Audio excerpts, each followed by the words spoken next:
wars between the Israel, US versus Iran, then Iran versus, Kuwait, Qatar, Saudi Arabia, Bahrain, and a few others who have received their rockets, including Israel, who have received the Iranians' missiles.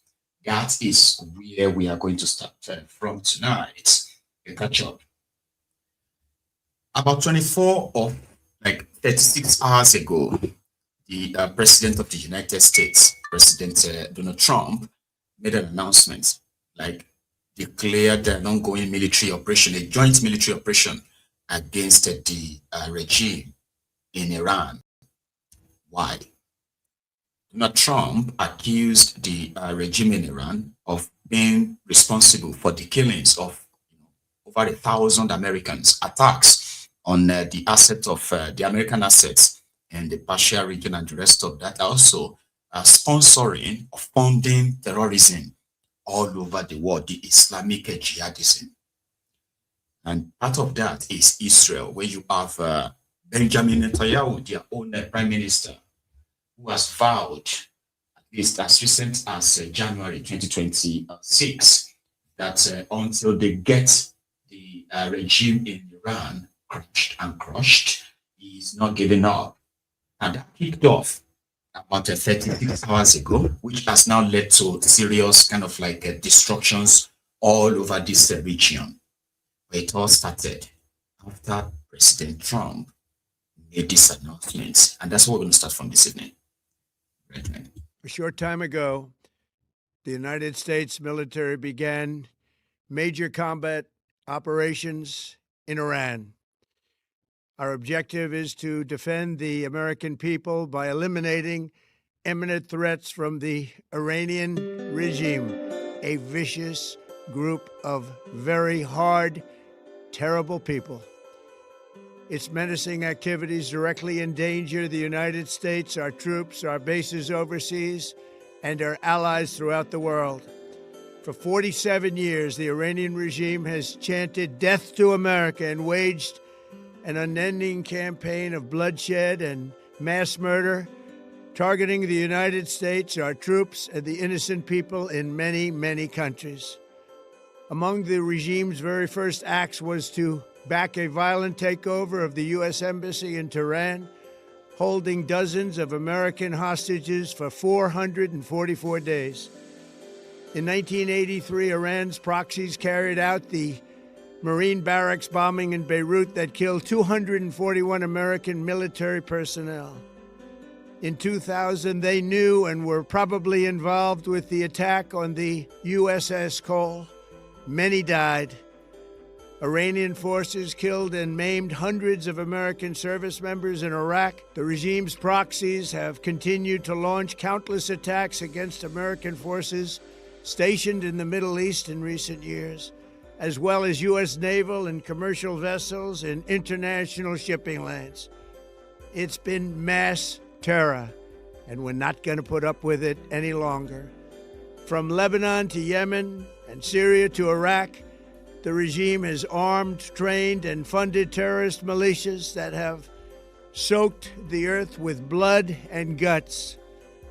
And it was Iran's proxy, Hamas, that launched the monstrous October 7th attacks on Israel, slaughtering more than 1,000 innocent people, including 46 Americans, while taking 12 of our citizens hostage. It was brutal, something like the world has never seen before.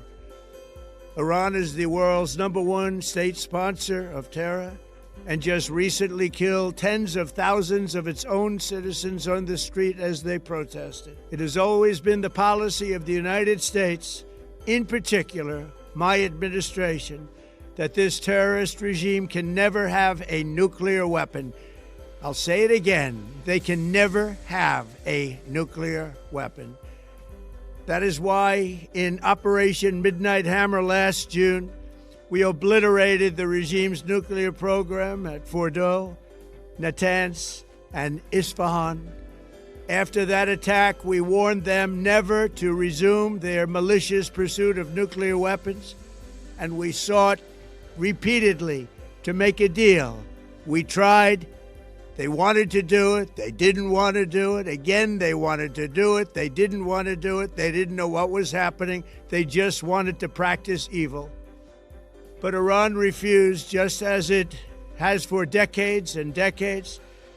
They've rejected every opportunity to renounce their nuclear ambitions, and we can't take it anymore. Instead, they attempted to rebuild their nuclear program and to continue developing long-range missiles that can now threaten our very good friends and allies in Europe, our troops stationed overseas, and could soon reach the American homeland. Just imagine how emboldened this regime would be if they ever had and actually were armed with nuclear weapons as a means to deliver their message.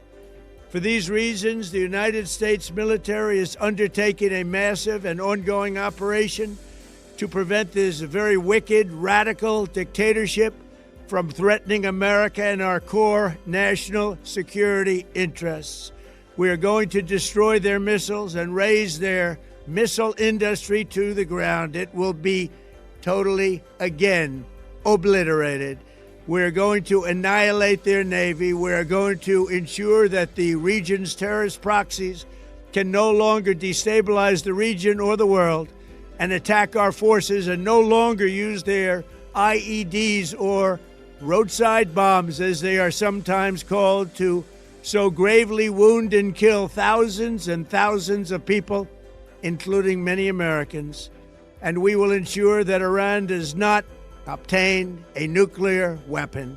It's a very simple message. They will never have a nuclear weapon. This regime will soon learn that no one should challenge the strength and might of the United States Armed Forces. I built and rebuilt our military in my first administration, and there is no military on earth even close to its power, strength, or sophistication. My administration has taken every possible step to minimize the risk to U.S. personnel in the region. Even so, and I do not make this statement lightly, the Iranian regime seeks to kill. The lives of courageous American heroes may be lost, and we may have casualties. That often happens in war. But we're doing this not for now. We're doing this for the future, and it is a noble mission. We pray for every service member as they selflessly risk their lives to ensure that Americans and our children will never be threatened by a nuclear-armed Iran. We ask God to protect all of our heroes in harm's way, and we trust that, with His help, the men and women of the armed forces will prevail.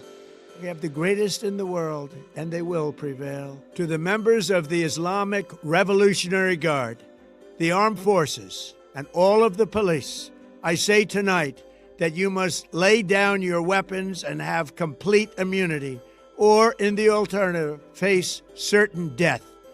So, lay down your arms. You will be treated fairly with total immunity, or you will face certain death. Finally, to the great proud people of Iran, I say tonight that the hour of your freedom is at hand. Stay sheltered. Don't leave your home. It's very dangerous outside. Bombs will be dropping everywhere. When we are finished, take over your government. It will be yours to take. This will be probably your only chance for generations. For many years, you have asked for America's help, but you never got it. No president was willing to do what I am willing to do tonight. Now you have a president who is giving you what you want. So let's see how you respond. America is backing you with overwhelming strength and devastating force. Now is the time to seize control of your destiny and to unleash the prosperous and glorious future that is close within your reach. This is the moment for action. Do not let it pass. May God bless the brave men and women of America's armed forces. May God bless the United States of America. May God bless you all. Thank you. Donald J. Trump. For those who have been following world politics, opinions, views are like, varied. So therefore, this conversation tonight is not basically about that.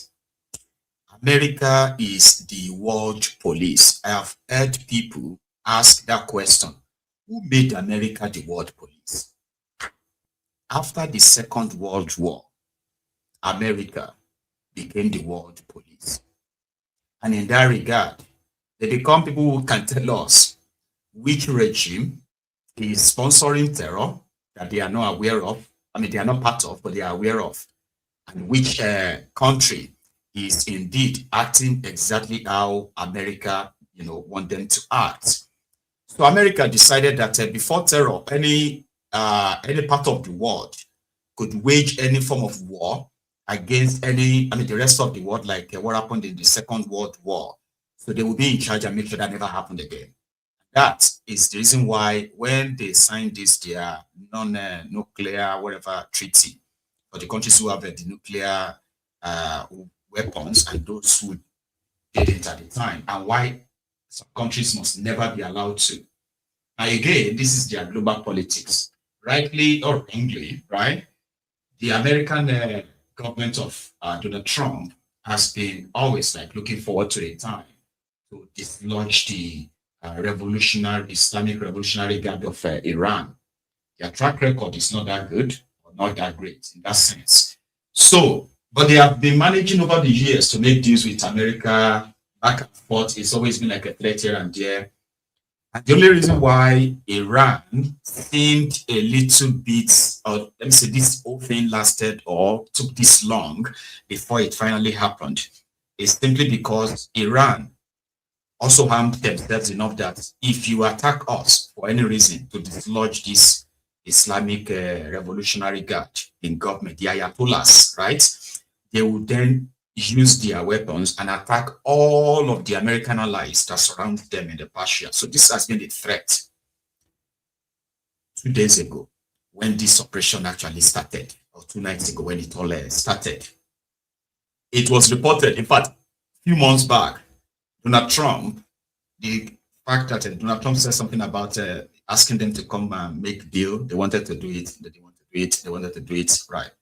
So their own CIA, the Americans have been tracking the Ayatollah, the 89-year-old leader. They've been tracking him for months, all of his movement. It got so kind of like so obvious, like so serious, that the people that surrounds Ayatollah himself, this one that they killed, those who surrounded him, his most trusted aides and all of them, would no longer be trusted. Enough that when people were meeting him in different bunkers they were taking him from, okay, they would have to like blindfold them before they would actually get to his location. They were not allowed to know where it was. That means America has been able to infiltrate them so much, including the Israelis. So they've been able to infiltrate them so much that they knew everywhere he was going. The killings of this Ayatollah and other leaders of this IRG that they killed last night, right, is practically like a delayed by Donald Trump until now. If for Israel, right, they would have taken them out long time ago. And I know some of those who are like the terrorist sympathizers in Nigeria, especially those closeted terrorists in northern part of Nigeria who are currently like losing their shit right now. Okay, Iran is so powerful. To them, they believe that Iran is so powerful that who is America? That America knows that all this shout and all that, they will dare not touch Ayatollah. Meanwhile, Israel, they have all his details. They have all his movements. So 2 months ago, this was like towards the end of last year, Donald Trump tweeted it and said, I'm giving you this chance, something like I'm giving you this chance because we know where you are. I know where you are. And you can be taken out anytime that I give the order. Donald Trump said that's right. And I think a few days ago, he also offered that olive branch. This was him asking them to come out and say, okay, they are surrendering all this, their nuclear, this, whatever, and other arrangement that Donald Trump is presenting to them.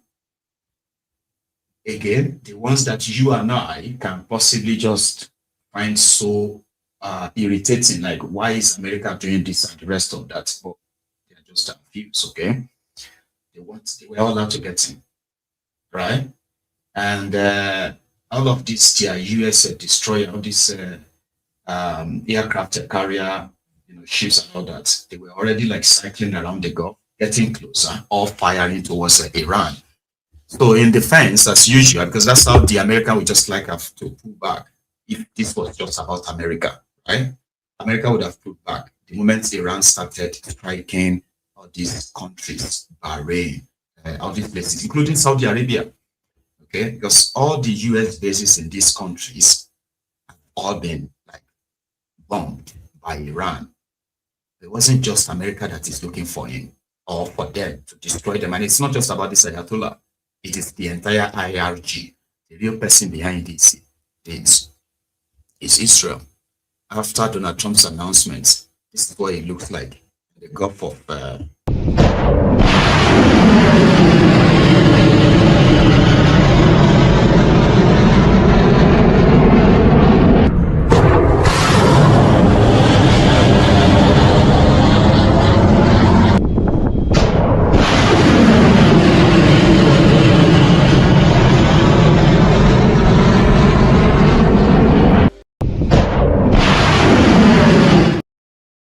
just one US destroyer in one of their seas there, right? But the real people tracking to destroy the entire IRG Islamic Revolution Guard of Iran, no other than Netanyahu. Listen to his own message as this joint operation were going on. My brothers and sisters, citizens of Israel, a short while ago, Israel and the United States launched a joint campaign, Operation Lion's Roar. The goal of the operation, to end the threat from the Ayatollah regime in Iran. At this hour, the IDF is attacking targets of the oppressive regime, facilities of the Revolutionary Guard and the Basij, and together with the United States military, ballistic missile sites that threaten both Israel and United States forces. This operation will continue as long as necessary. For 47 years, the evil regime in Iran has called out, "Death to Israel, death to America." It has trampled the citizens of its own country, it has terrorized the peoples of the region, and spread an extensive terror network throughout the entire world. It has invested enormous resources to develop atomic bombs and tens of thousands of missiles intended, as it defined it, to wipe Israel off the map of the world. It also armed the terror proxies around us in Gaza, Lebanon, Syria, Iraq, Yemen, Judea, and Samaria, and it has spilled our blood. But if anyone needed further proof regarding the murderous nature of the Ayatollah regime, they received it last month. Because we all saw how this regime of terror in Tehran carried out an unprecedented mass slaughter of the citizens of Iran itself. It murdered in cold blood thousands of children, adults, and the elderly. Tens of thousands were imprisoned, tortured, and humiliated. And why? Only because they sought for themselves a life of freedom and dignity. In the war of revival and operation, like a lion cub, our heroic soldiers dealt a crushing blow to the Ayatollah regime and its proxies. But the wounded beast of prey has not ceased its attempts to recover, for that same purpose, to destroy us. In recent months, the tyrants in Iran have been plotting to rebuild their nuclear and missile capabilities, then hide them underground where we will not be able to strike them. If we do not stop them now, they will be immune. And for this purpose, their representatives in negotiations are trying to buy time in futile and deceitful negotiations with our American friends. But the tyrants in Iran have made a bitter mistake, because the United States is not buying their lies, and we will not sit idly by while the shadow of destruction hovers over us. And therefore, we have now launched Operation Lion's Roar, an action that is far more powerful than Operation Like a Lion Cub, which was very powerful. We are doing this in full cooperation with our friends in the United States. Under the courageous leadership of President Trump, Together with the United States, we will strike a heavy blow against the terrorist regime. We will create conditions that will allow the brave Iranian people to cast off the yoke of this murderous regime. During Operation Am-Khalavi, I was asked many times whether toppling the regime was the goal of the operation, in addition to removing the nuclear and missile threat, and I replied that this was not the goal, but it could certainly be the result. And indeed, that is exactly what began to happen when millions of Iranians took to the streets. And now they are given the opportunity to take their fate into their own hands. Citizens of Israel, as in Operation Am-Khalavi, so too in the Lion's Roar, we will all be required to show patience and inner strength. Because there will be costs, and perhaps even heavy costs. But I know what wonderful strengths lie within our people, what wonderful strengths lie within you, citizens of Israel. Since the War of Resurrection began, we have stood together, and today too we will stand together with bravery, in brotherhood, with mutual responsibility. I ask all of you to strictly follow the Home Front Command's instructions, because as you already know, these instructions save lives. Challenging days lie ahead of us. Every military action involves risk, but the risk of not acting is infinitely greater. Because if we do not act, we will get a nuclear Iran, an Iran with tens of thousands of ballistic missiles, an Iran that will act to destroy us and will be immune to our counteractions. As a people who desire life, we have no choice but to go to battle. Except that this time we are doing it with the combined mighty power of the State of Israel and the United States of America. From here, I wish to address the citizens of Iran. You, the citizens of Iran and the Iranian army, the Artesh, you are not our enemies, and we are not your enemies. We have a common enemy, the murderous cult of the Ayatollahs, which has taken control of you through the oppressive forces of the Revolutionary Guard and the Basij. They are the ones who have degraded your wonderful country, dragging it to the lowest depths. They are the ones who slaughtered you in your masses. Therefore, in full coordination with my friend the President of the United States, I say to you, anyone who lays down their arms, including among the regime's forces, will ensure their safety and ensure their future. The Iranian people, in all its parts, the Persians, the Kurds, the Azeris, the Balokis, the Abkhazians, and all the other citizens of this wonderful nation, this is your opportunity to establish a new and free Iran.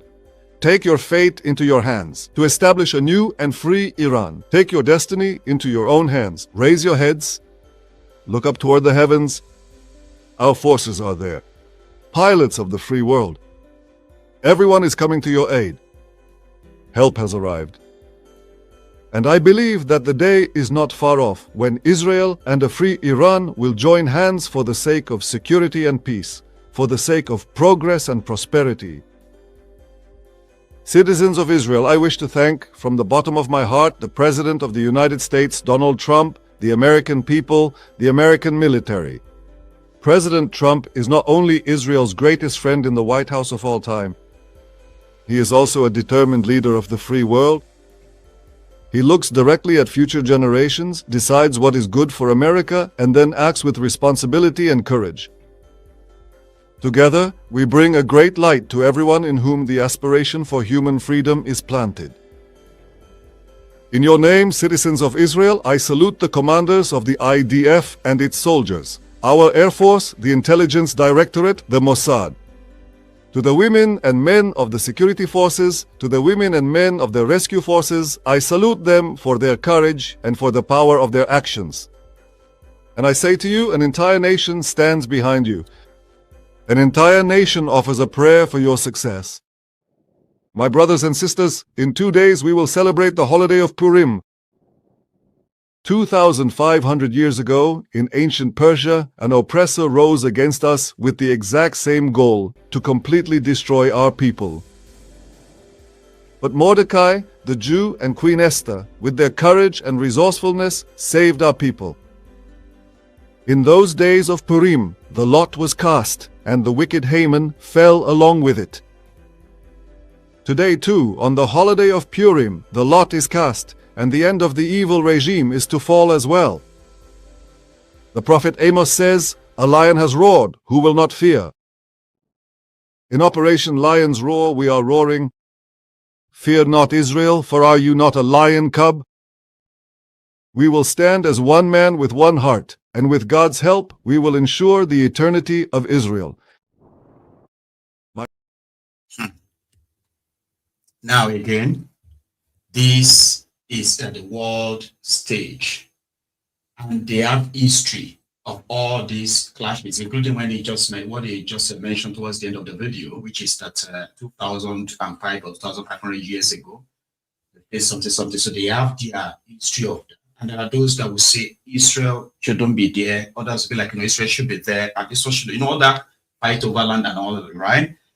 Every effort to bring peace among them has been rebuffed by all sides. But to the Nigerians inside Nigeria who have also taken sides, those who have taken sides, okay? So those who sides with Islam that is related to that of Iran, they agreed that Israel is the aggressor and Israel must be destroyed. While those who are like Christians, who have been following as well as sympathizing with Israel, will say, no, this Islamic republic should be destroyed. Now, all of this going on, there were other like geopolitics and other playing out too, right?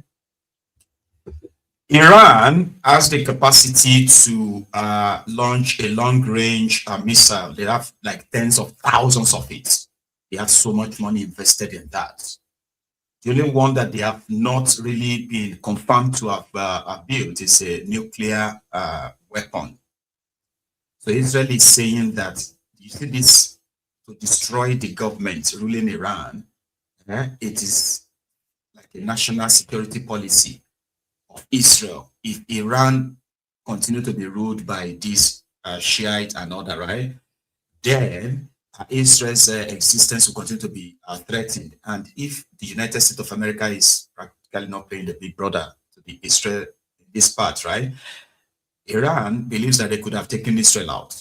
Now, in all of this, back in Nigeria, before we even go to Nigeria, again, like I said, Iran is not sitting duck for all of this raining of bombs and all that to come on. So it was said that the reason why this Ayatollah was a bit was like killed, easy way to kill him was that the moment they realized that the Mossad, the CIA, which is the America and the Israelis, they are very much aware of his location, his movements, right? So they pretended that they were going to be, interested in negotiating with the Americans. And they say it's a trick. They used the same for the Hezbollahs, those Hezbollahs. Initially, they were tracking them. Then they were telling them that we are tracking, we know where you are. It's like, you think you are safe wherever you are, but we do know where you are. This is where you are. Then they will move you again. So at that point, right, you begin to say, okay, then let's probably, the leadership should meet to discuss a possible negotiation so that we can talk. So the moment they all come together for that meeting, that, crucial meeting, to go and meet with Israel or America, this is when the bomb is going to land. That's exactly how they killed Ayatollah, this one, Adi Khamenei. So it was said that he's not the only person killed, though. They haven't given the figure, but it is believed that there are some like members of his leadership, IRG, whatever group, right? They were also killed within because it was just a single strike. While they were also targeting, like they said, they are targeting all the sites where they have all these their bomb making factories and the rest of them, destroying them here and there, destroying their ships on their IC, their navy, destroying their every kind of like a security structures in that country. They are being targeted one by one and being taken out. While people are being tracked, they have lists. If you remember what they did during the Hezbollah time, when Israel was like taking them out, they appoint somebody else, they take that one out, appoint another. That's exactly what is about to happen in Iran. Except maybe if Donald Trump just pull the plug. That's the only person that can actually really make Israel just simmer. You know what I mean? So if Donald Trump is completely with Israel on this, which I think he is, they are going to kill more than this Ayatollah they killed. And reaction is already brewing in Nigeria. I'm going to go to Nigeria. But here are the few, images from around them, from Bahrain, when they attacked, when Iranian bomb landed at the airport in UAE in Dubai. Some landed at the city center, just few walks to the Burj Khalifa also, right? So in their city center in Dubai, Bahrain, Kuwait, even Saudi Arabia, they all received several bombs from Iran just yesterday alone.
Flying their rockets all over these countries, and most of them were also, I mean, some of them are actually under the protection of the American military. You know, they've got this military, American bases, all of that, all over the countries, right?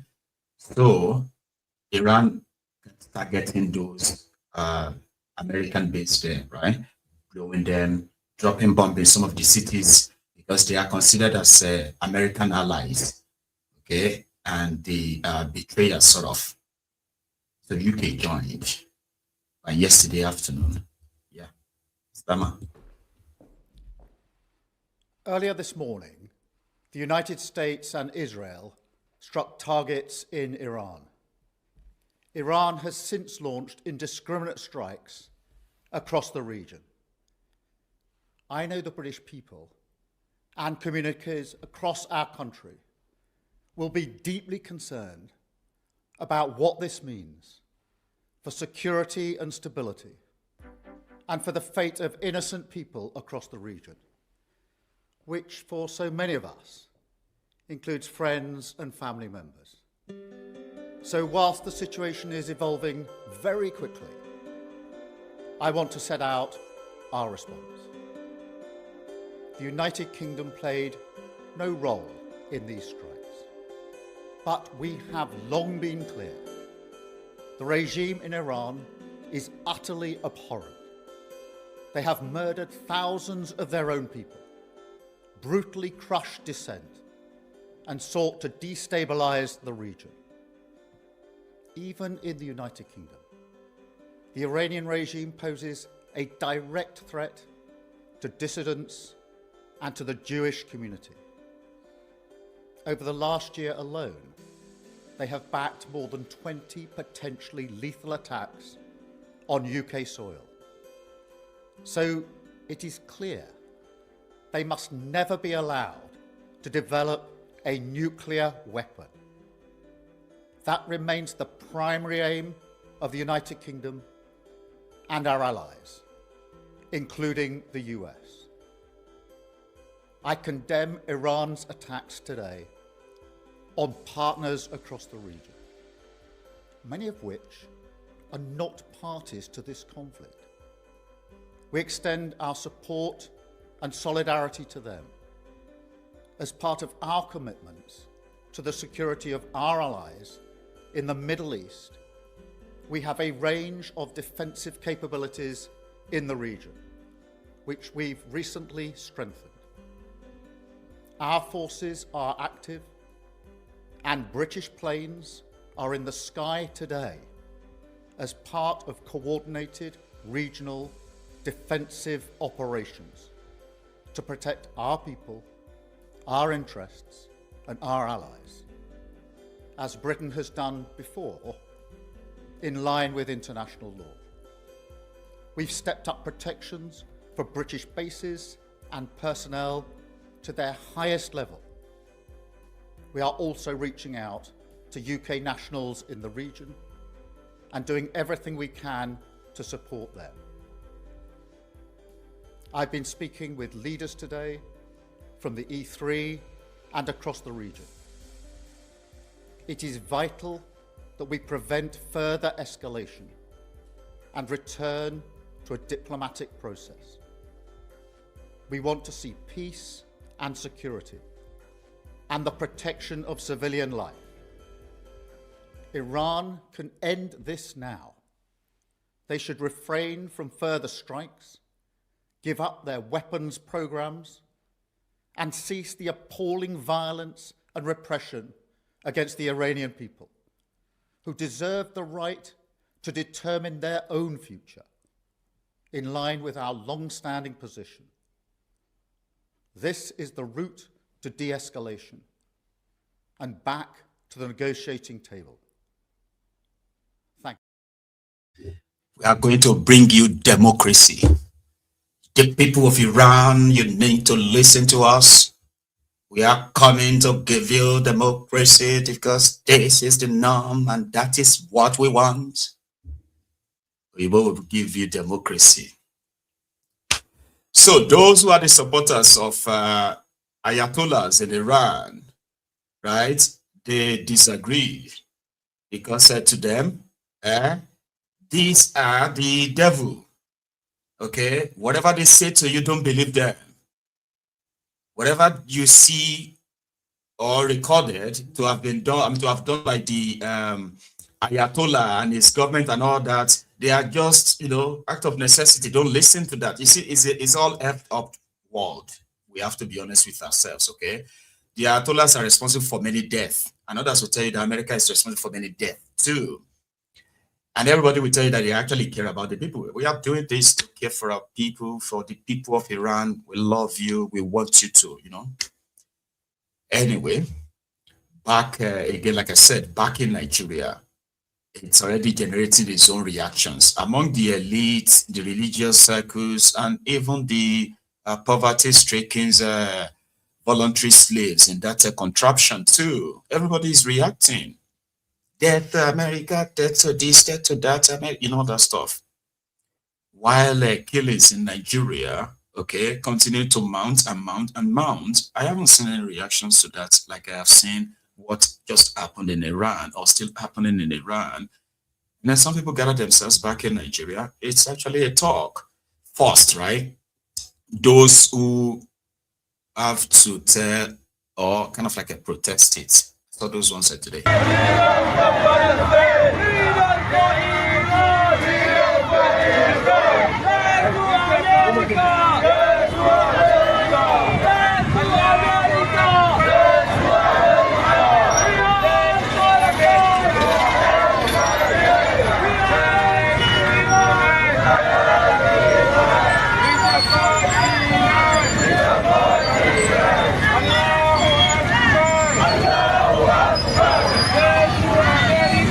Yeah.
nuisance lele. Nuisance, of course. And that is something that I always kind of find strange. When you look around these, what they say, Shiites, okay? And then you have seen some of the videos of young children from this part of the world, which is the Iran side too. Children, like you start seeing them singing and then reciting "Dead to America, Dead to Israel, Dead to America, Dead to Israel," like from childhood. Okay, so they intentionally teaches them that like it is a goal. So if you are a Muslim, you need to know that. Okay, America hates you, Israel hates you. So as a child, so they are raising children who are growing up to actually become adults, raised with so much hate that they have no idea, they have no contribution to. They were just born into a religion and then they just have to follow it. So all they have to make sure is that they give them the reasons why they can, sacrifice themselves to probably kill Americans or kill anybody they call the enemies of Islam or in this sense. Now, I'm not saying like it is general, because yeah, we know it is not everybody that possibly like supports that. But I'm pointing this out because it does exist. Okay. When you see children, I mean children who have no idea what is America, what is Israel. But they have those who are indoctrinating them with such hate. They are feeding them with so much, enough that they are breeding millions. That's why they said that the war, their war against America or their war against Israel is never going to end, because they are breeding children, generation after generations, and they are feeding them with that hate. That the war they are into, okay, this violence is the only way out. Until they take America out, until they take these ones out, until they take that one out. Maybe when they are done with America, done with Israel, then they will look around again and look for who else to take out. So they are breeding sects. I mean, so they have a sect that is breeding millions of hateful children. That's why you can see, I mean, I have asked this many times. This is my own observation. I've asked this many times. I have seen videos of this murderous terrorist in Nigeria with so much rage and anger. People said it's drug. I said, well, maybe drug gingers it, but some of them were actually fed with these hateful messages, hateful, what do you call it, hateful preachings that it's, I mean, preachings that they give to them, raise them to know that it is like, it's glorious if you can take out any Americans or if you can take out any Israelis and all that, okay, in the name of Allah, Allah Akbar, Allah Akbar. They do exist. And if you disagree with them, you as a Muslim, if you say I am a Muslim, I don't agree with that kind of violence, you know what they will do to you now? They have the chance of harming you. You know what they will do to you? You are a kafir. A kafir. So now in Nigeria, you have children. Some of them are now adults. I was reading somebody's post. This person is an educated person. He's got PhD in front of his name, which means he's got some PhD in Arabic terrorism. Educated person. He posted it online and he wrote that the killing of this Ayatollah by America broke him. It actually broke him enough that he couldn't do anything anymore today. His family members are already seeing the reaction on him, that it felt like somebody died in his family because this person is so important to him. This is what he said. He said, this person is so important to him and is more important than his own father. He put it online. Yeah. He said, if his father was the one just killed like that, he wouldn't even cry. Then people started commenting like, you. Like, what are you even talking about? Here you get, if your father is the one killed, you will not even mourn. Like, this person has shattered you and all of that. Educated person, do you really think that is not something that was indoctrinated into him from childhood, where they have been telling him to be shouting from the village, Zamzam village in Zamfara, a boy that is doing Alimagiri in Zamzam village, Doesn't know anything about America. Has no clue about Israel. He's got no history about them, but he's been taught to be shouting death to America, death to Israel. And they are raising them all over the world. And it is the activities that continue to make a lot of people Islamophobic. Who is not going to be afraid?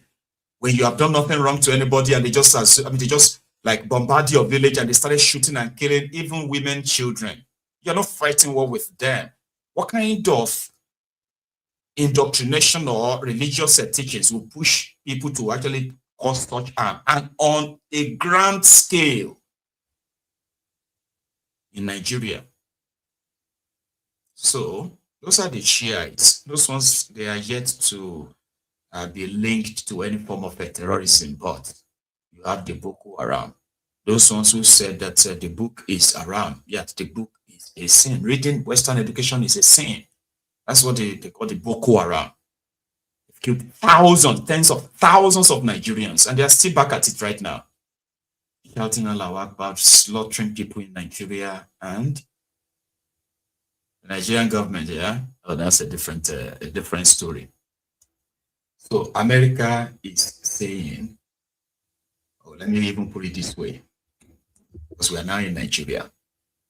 I said, Israel believes that they must use the opportunity of Donald Trump's presidency before Donald Trump finished his presidency.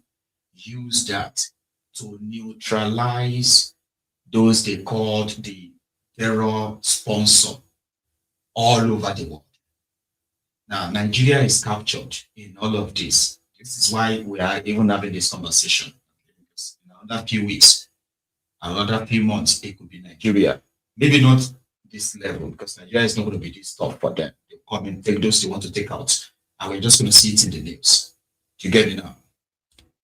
So, currently on the desk of Donald Trump in America, there is a report on the Christian genocide in Nigeria. Again, like I said, you and I can react and say this, support this or oppose that. That's not even the issue. We are like almost inconsequential in what they do. We just read about it and react. I mean, this is the one you have to put in your mind, okay? So they have this Riley, that's Congressman Riley, who has submitted a report to Donald Trump. And the report is that Christian genocide is happening in Nigeria. Right? Sharia law is the one they are using to train and back all these extreme religious ideologies. They submitted that. Blasphemy law that sentence people to death for saying something or for insulting Muhammad. So you get, it's part of their report. And that report is practically asking the Nigerian government to ensure that that Sharia, this Sharia, that in Nigeria must be scrapped. This is where things will probably get more interesting. They have concluded their own report on those they believe are responsible for terrorism in Nigeria and those who are shielding them. They already have that, like this Iran thing that you are watching right now. It's not something that just happened overnight, okay? So they've already had all of this info. And for somebody like Benjamin Netanyahu and others, well, they may not need to send F1 or whatever it is down to come and take people out. I don't know what they would do, but Tinubu himself has entered an arrangement with the devil of Sharia up north because of his Muslim arrangements, as well as, you know. So if Tinubu by any means should decide to bid to what Trump will probably ask him. Trump hasn't made any announcement on that report yet. He hasn't even acknowledged that he's seen the report and it's going to do something. So maybe after this whole thing, we begin to hear about Nigeria, because the reason why Trump will be interested in what will happen in Nigeria is this. In that report, Riley specifically recommended that Nigeria must stop buying military weapons from China and Russia. And this is against Nigeria's normal international kind of like bilateral deals. So Nigeria enjoys what they call the that neutrality in that sense, okay, where Nigeria can relate and deal with any countries they want. And there is a report in front of Trump that Russia and China, right, are currently involved, not even Russia, but China. China is involved in terrorism, in funding terrorism in Nigeria because of illegal mining. And you know what Trump is like when he sees Russia or China, especially China, in this mix. That may be the reason why they will be interested in Nigeria. And I do not know what other things will be in the shovel to the people of the Middle Belt who have suffered so greatly since this insurgency started. They continue to bury their loved ones. And when Donald Trump showed interest in the issue of the Christian genocide in Nigeria, it was more or less like an energy booster, moral booster for some of those who have been calling for help, international help, local help for years. It was like a breath of fresh air. America is interested now. These killings will stop, even if it's just going to scare them to stop. But it seems that the wait has sort of like evaporated or somehow like destroyed the high expected hope of that time in the next video I'm about to share with you. Because it's lasted 3 days. The terrorists struck again in Bakenladi. They killed another like 20 people again in what later led to another clash where the Berom youth staged what they called retaliated attack, and they killed 5 young Hausa travelers. In this sense, it is now like going back, forth, and it's been killings in the last 7 days. Reverend Akobo, who was performing this burial again, actually shouted and screamed that Donald Trump has betrayed or has left them, is now biased, pretty much only talking to Nigeria, and is completely forgotten them in this clip. I don't really blame him. We are not going to run away. If there's going to be full-blown war, it will start from today to the day that God has placed for us. Let them continue to gather. We have chosen to die than to remain burying our brothers.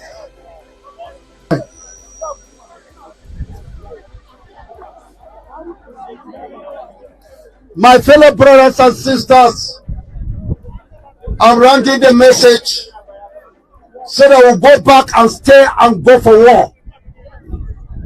Since the Fulani say we will not rest in Plateau, they are not afraid of the security.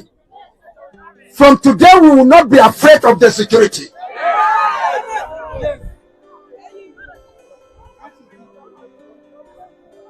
No Buribado, the National Security Advisor,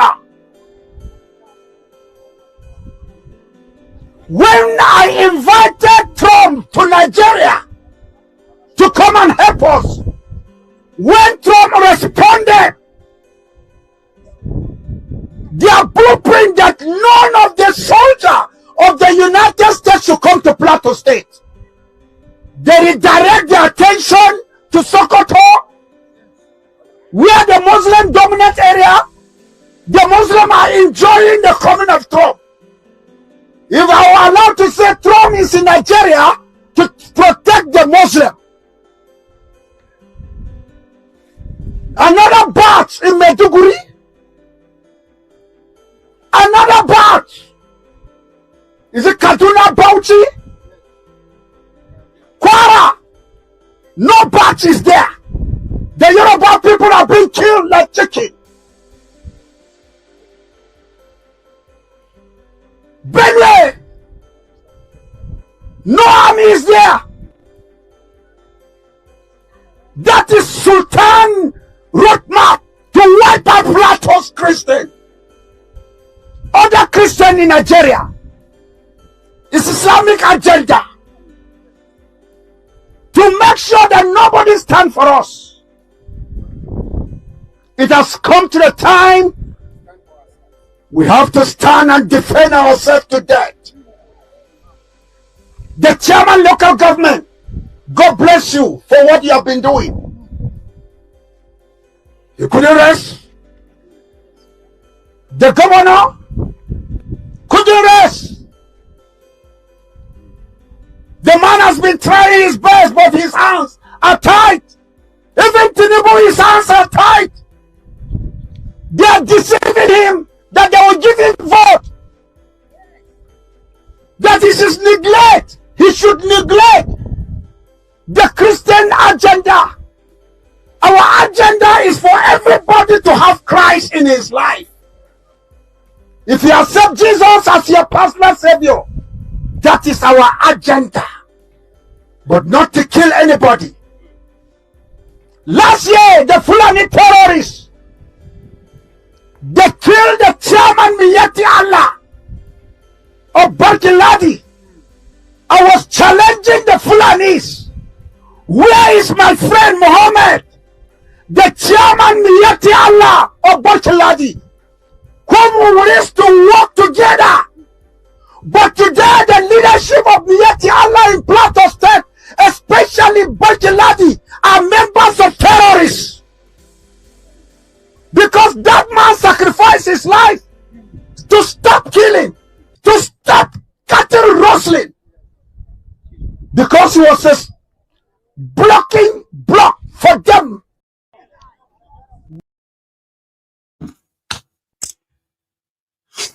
Chioma, thank you very much, my lady, for your super chat. Thank you. It's everyday thinking. There's a community called Manzu in Bauchi just about 3 days ago, right? The terrorists struck, this time Boko Haram, not even Fulani terrorists, Boko Haram for real. They came in, killed over 30 people. Those who managed to escape, they escaped on foot, right? They ran on foot straight to Gombe State. Ruwa ga ma an samu wani hali jihar Bauchi a cikin wani gari da ake cewa Mansur, gashi dai muna ta tafiya sun zo sun kashe al'umma. Now that's people's reality. When you see clips like that, or you hear just this news, they are not just headlines. Oh, these are lives. These are people with hopes, dreams, aspirations, and what have you, just like you. That their lives have been abruptly interrupted, disrupted by all of this violence, right? They are, what do you call it? A lady who was at the burial at the parking lot before they buried her husband. She's a widow now. This clip, this heartbreaking video was captured the moment before interment, before they buried her husband. Zuwa har abada abadin.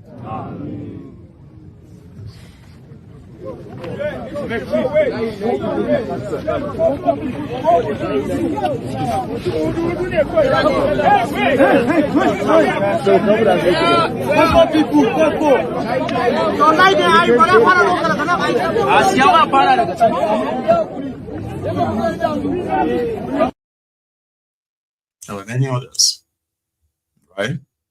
So the Bauchi governor himself, Bala Muhammad, the guy who told us that the Fulani terrorist believes that all Fulanis all over the world believes that Nigeria is their country. And I'm like, okay, what does that even mean? Tell me that every Nigerian believes that they are the citizens of the countries that Fulanis also belong to. I don't get it. He's been governor. He was with Ekolu yesterday.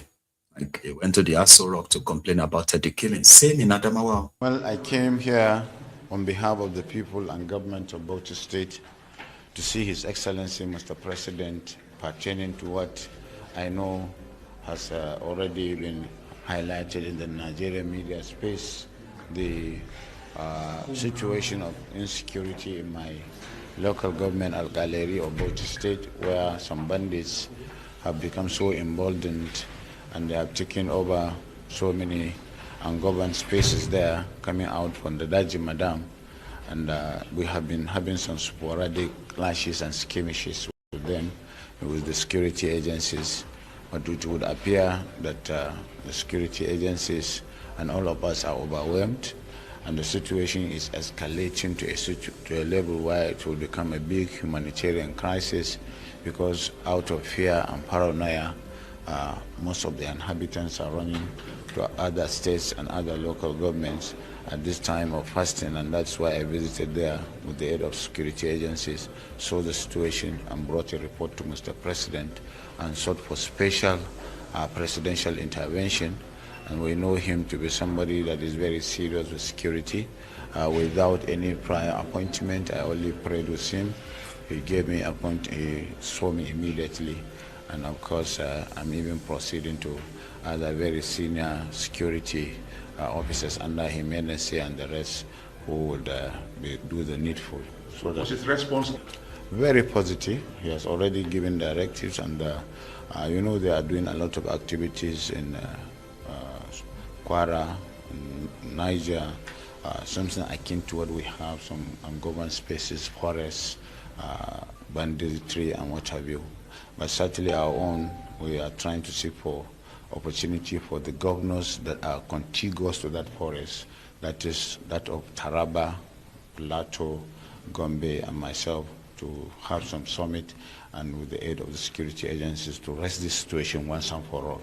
Because we cannot afford it. Bauchi has enjoyed a lot of peace for the last 10 years, and this is coming at a time when there is a lot of interest in our investment, and they are coming to an economic area where we have that traces of oil and gas possibilities, a lot of mining activities, and so we cannot afford that bad development. Yes, we are very ready, and we have always supported state police, because it will reduce the burden on the federal government, and it will make us more responsive and more responsible as state governors, although it is expensive.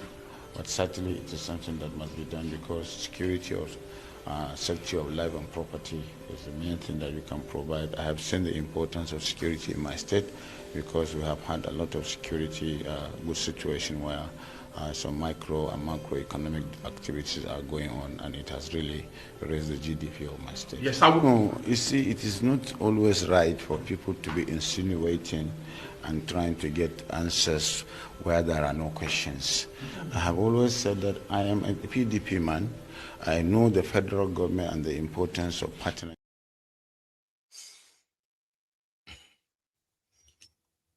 So yeah, there's been escalated issue of insecurity in Bauchi, in Kebbi, in Sokoto, in Borno, in Niger, in Kwara, yes, in Plateau, and part of Benue too. So they've been like that in the last 1 week. But the ones who have actually spoken out enough to admit, others have maintained a graveyard silence, because they believe that people will read about it and they will move on. Except if people fail to move on, and then they will pretend to be doing something about it. In Adamawa State, it's also reported that a number of people were also slaughtered by the Boko Haram terrorists in the last 3 days too. It was that bad, right? That when the security agents, the media, the government agents, and the rest of them arrived at one community, the survivors ran away because they thought the Boko Haram came back. Reason, those who killed their loved ones hours before these people came, right? They all dressed in military fatigue. They dressed in military gears and all that. So, and they walked in and they slaughtered them. Their governor visited too.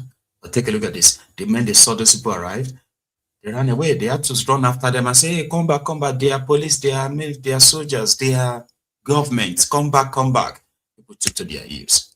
State of this Niger.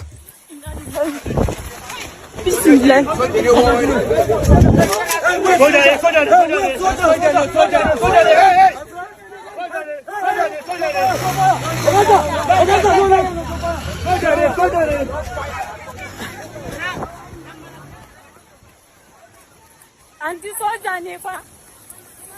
Sojoji bana.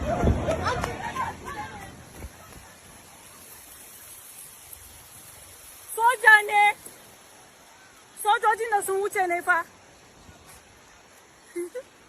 Sojoji ne.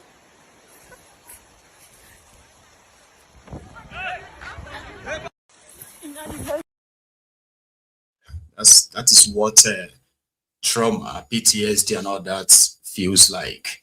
If you have witnessed the terror for once, right? Then you will have to run. This is what Nigerians are living with in their millions. Children who have become orphans. They saw their parents slaughtered by this, you know. So when the Durham youth in Plateau State, right, decided to take laws into their own hands, started looking for the other non-Durhams, like the Fulanis, or looking for the Fulanis. They ended up having to kill 5 Hausa men. Their local government chairman addressed that it's becoming like you kill us, we kill you. And in this process, they are killing wrong people too. Mr. Caleb Mufa, who has been on top of this situation, who has been giving us all the necessary support, all the necessary moral and material support to be able to ensure that what happened to our brothers on their way to their businesses, on their way to their legitimate engagement. These are young, promising men that are traveling to go and carry out legitimate business. But unfortunately, they met their fate on their way. For no reason, for no offense of theirs, for no reason of anyone. We want to condemn this action, the action of stopping travelers and killing them in the strongest term. This is not our culture. This is unacceptable.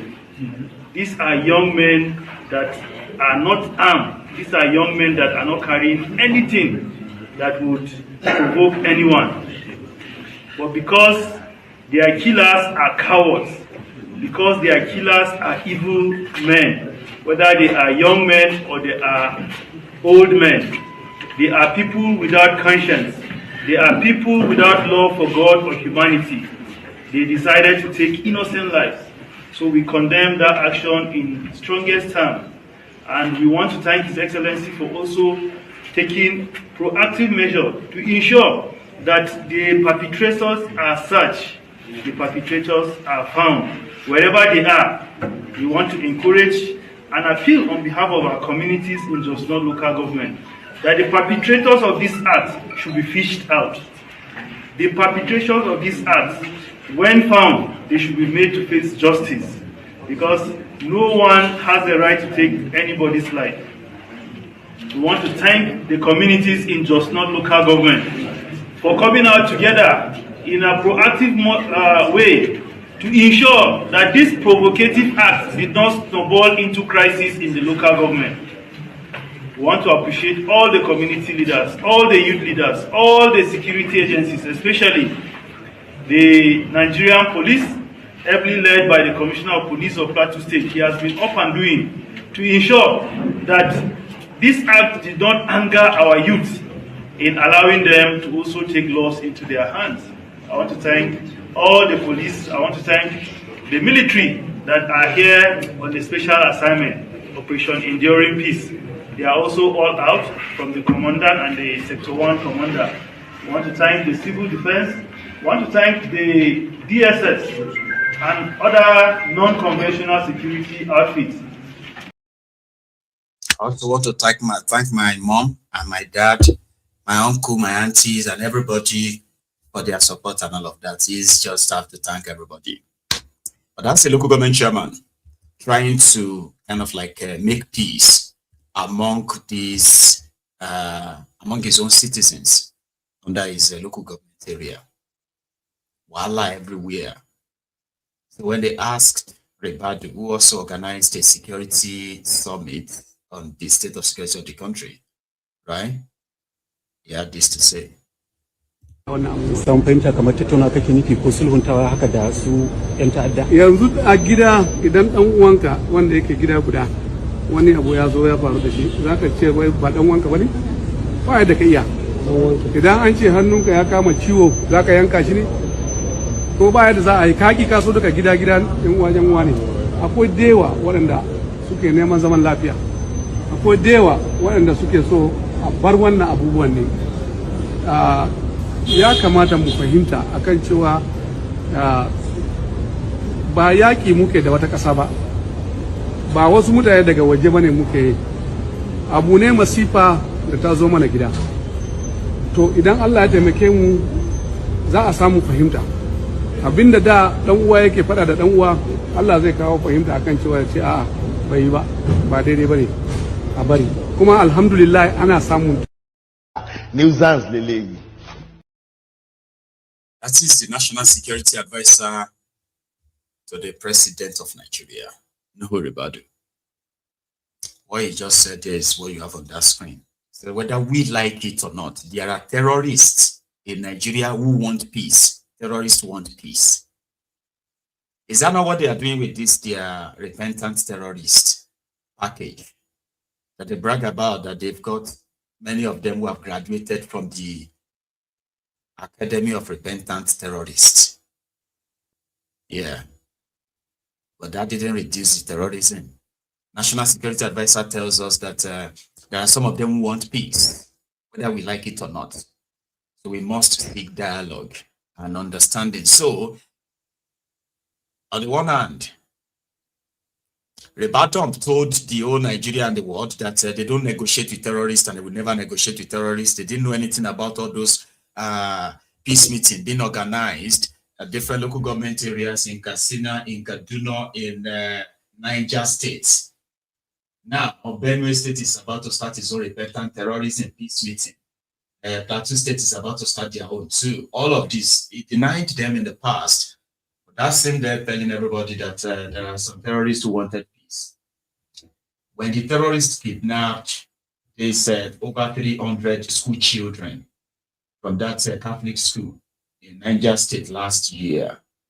And then the Badon came out and said the children are fine. How could children who were taken from their schools, they're fine in the forest? How did you know that? Then afterward, they released half of the children. The Badon claimed that they rescued them. They didn't. They paid ransom of over 2 billion naira. Baba, they ferried this money, according to the report, over $75 million cash was ferried down straight into the forest to get those children released. This is the indirect way of funding terrorism, and I bet those are the terrorists that want peace, whether we like it or not. How about the military? It's not different from the National Security Advisor. This is the spokesperson for Nigerian Army. In the laws of war, at the end of the day, the Boko Haram fighters are still considered as Nigerians. They may have erred, and they will definitely account for whatever they have done.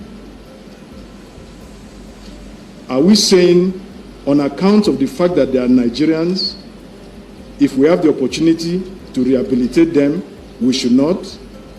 And I think that is what went into the thinking of the defense secretaries some years ago, which was also bought by the federal government and the Borno state government to arrive at the issue of the Borno model. So we take your observation seriously, and I can assure you that that review will be done, and you will hear our new operational directives for Operation Safe Corridor. Thank you. Nuisance leleyi. Nuisance leleyi. Right. Who did this thing to us? May God forgive all of us. Right, right. Amen. Did you hear that? What is this terrorist fighting for? Why are they killing Nigerians? If you have Operation Safe Corridor, how come we have never witnessed the surrender of these terrorists? Has anybody ever even asked that? Not that it matters anymore. Not that it matters anymore. I mean, come to think of it, right? repentant terrorists. Okay? But we never see their weapons. So, what happened to their weapons? If you have over 150,000 former Boko Haram fighters who have been rehabilitated, where is their weapons? When the Niger Delta militants said they were doing this amnesty deal, we all saw different kinds of weapons that I have never seen in my life before. Many of them local weapons that they fabricated themselves when they were bringing all these weapons out, and the media was covering them, all these machine guns, long pulled gun like that, right? We saw how they handed everything over, not everything, right? We saw how they handed their weapons over to Nigerian military to say they have now renounced violence. They are not going to do kidnapping again. They are not going to do anything again. No bombing of pipelines anymore. They handed everything over to government. Boko Haram never handed weapons to Nigerian government. Boko Haram created Operation Safe Corridor, deceived Nigerians, and they are still using it till this moment. They are rehabilitating terrorists. They never surrendered their weapons. Well, but they are Nigerians. Let's go back to the reactions of Nigerians after this Iranian strike by Trump and Netanyahu, right?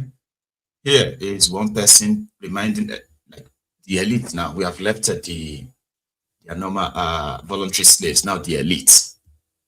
Let me make a few remarks on this.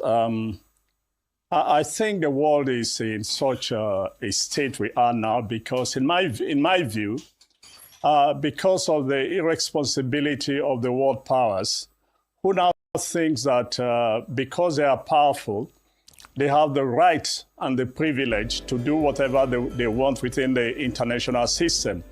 You have the Russians attacking Ukraine, and today you now have the United States and its ally, Israel, doing whatever they want to do or what they had intended to do for so many years. First, we need to understand that the situation we find ourselves today in the Middle East was actually caused by one person, the President of the United States of America. 4 years or 5 years ago, he canceled the Iranian deal made by Obama, which, by the way, was working perfectly well. The International Atomic Energy periodically was monitoring the development in Iran in terms of nuclear development and was issuing reports that they were compiling with the agreement that Obama signed. But Donald Trump came and canceled it for two reasons. One, because of Israel pressure. Netanyahu is a very good friend. Secondly, because Donald Trump wants his name, he does not believe. And one of his major problems is that a man with an ape face, a black man, became president before him, and that has remained so painful to him that anything Obama did, he was prepared to, take it out. Secondly, the Americans and the Iranians, and Israel have framed this initially about Iran developing nuclear capability or capacity. But here is the point. The truth of the matter is that the same Donald Trump, when he bombed the Iranian a couple of, I think last year, told us that he has arbitrated Iran's nuclear development. So there was nothing more to do. And they were speculating that it would take so many years before the Iranians could rebuild. So exactly what are they doing now? They are killing the leaders of Iran in an attempt to enforce regime change. Again, here's what everybody needs to know. America has attempted regime change so many times, and it has failed. Afghanistan there is a typical example. Libya is a typical example. What do they call it now?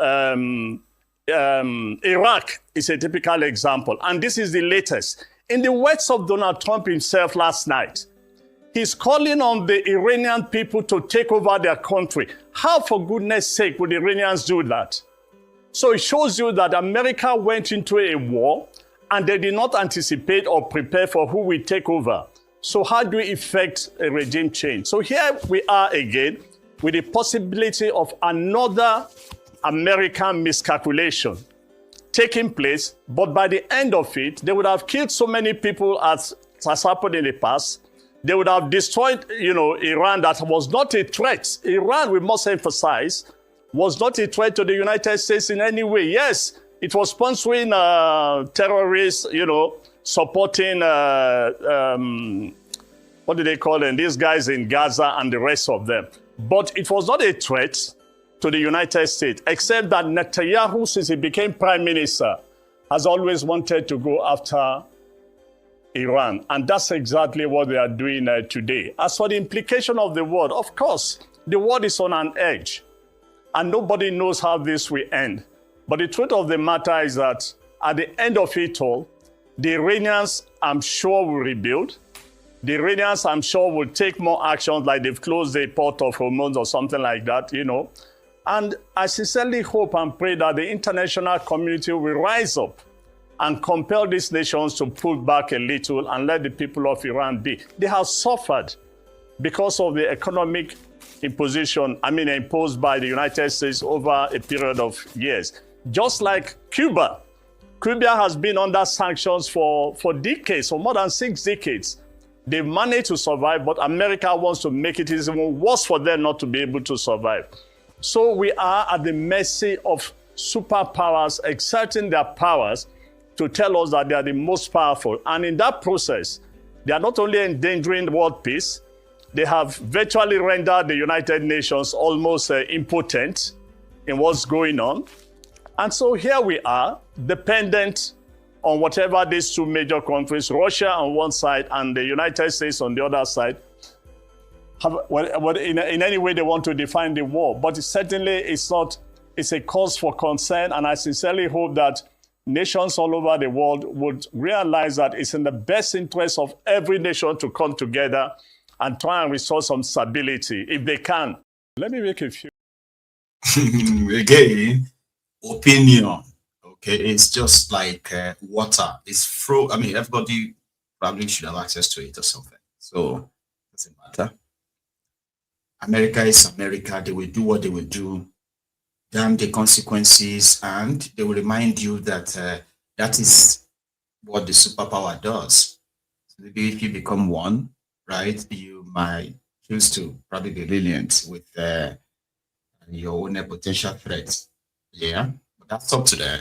His own opinion. But there's another person who decided to delve into America's involvement in the Christian genocide going on in Nigeria, and using this development as well, okay, as a case study, right? That America doesn't give a damn about Nigeria, or they don't give a damn about the people there, or you know what I mean? It's just about their interest. That person is the member of Northern, what they call it, Northern Elders Forum or something, NEF. He is the senior brother to Obi's running mate, Dati. His name is Akim.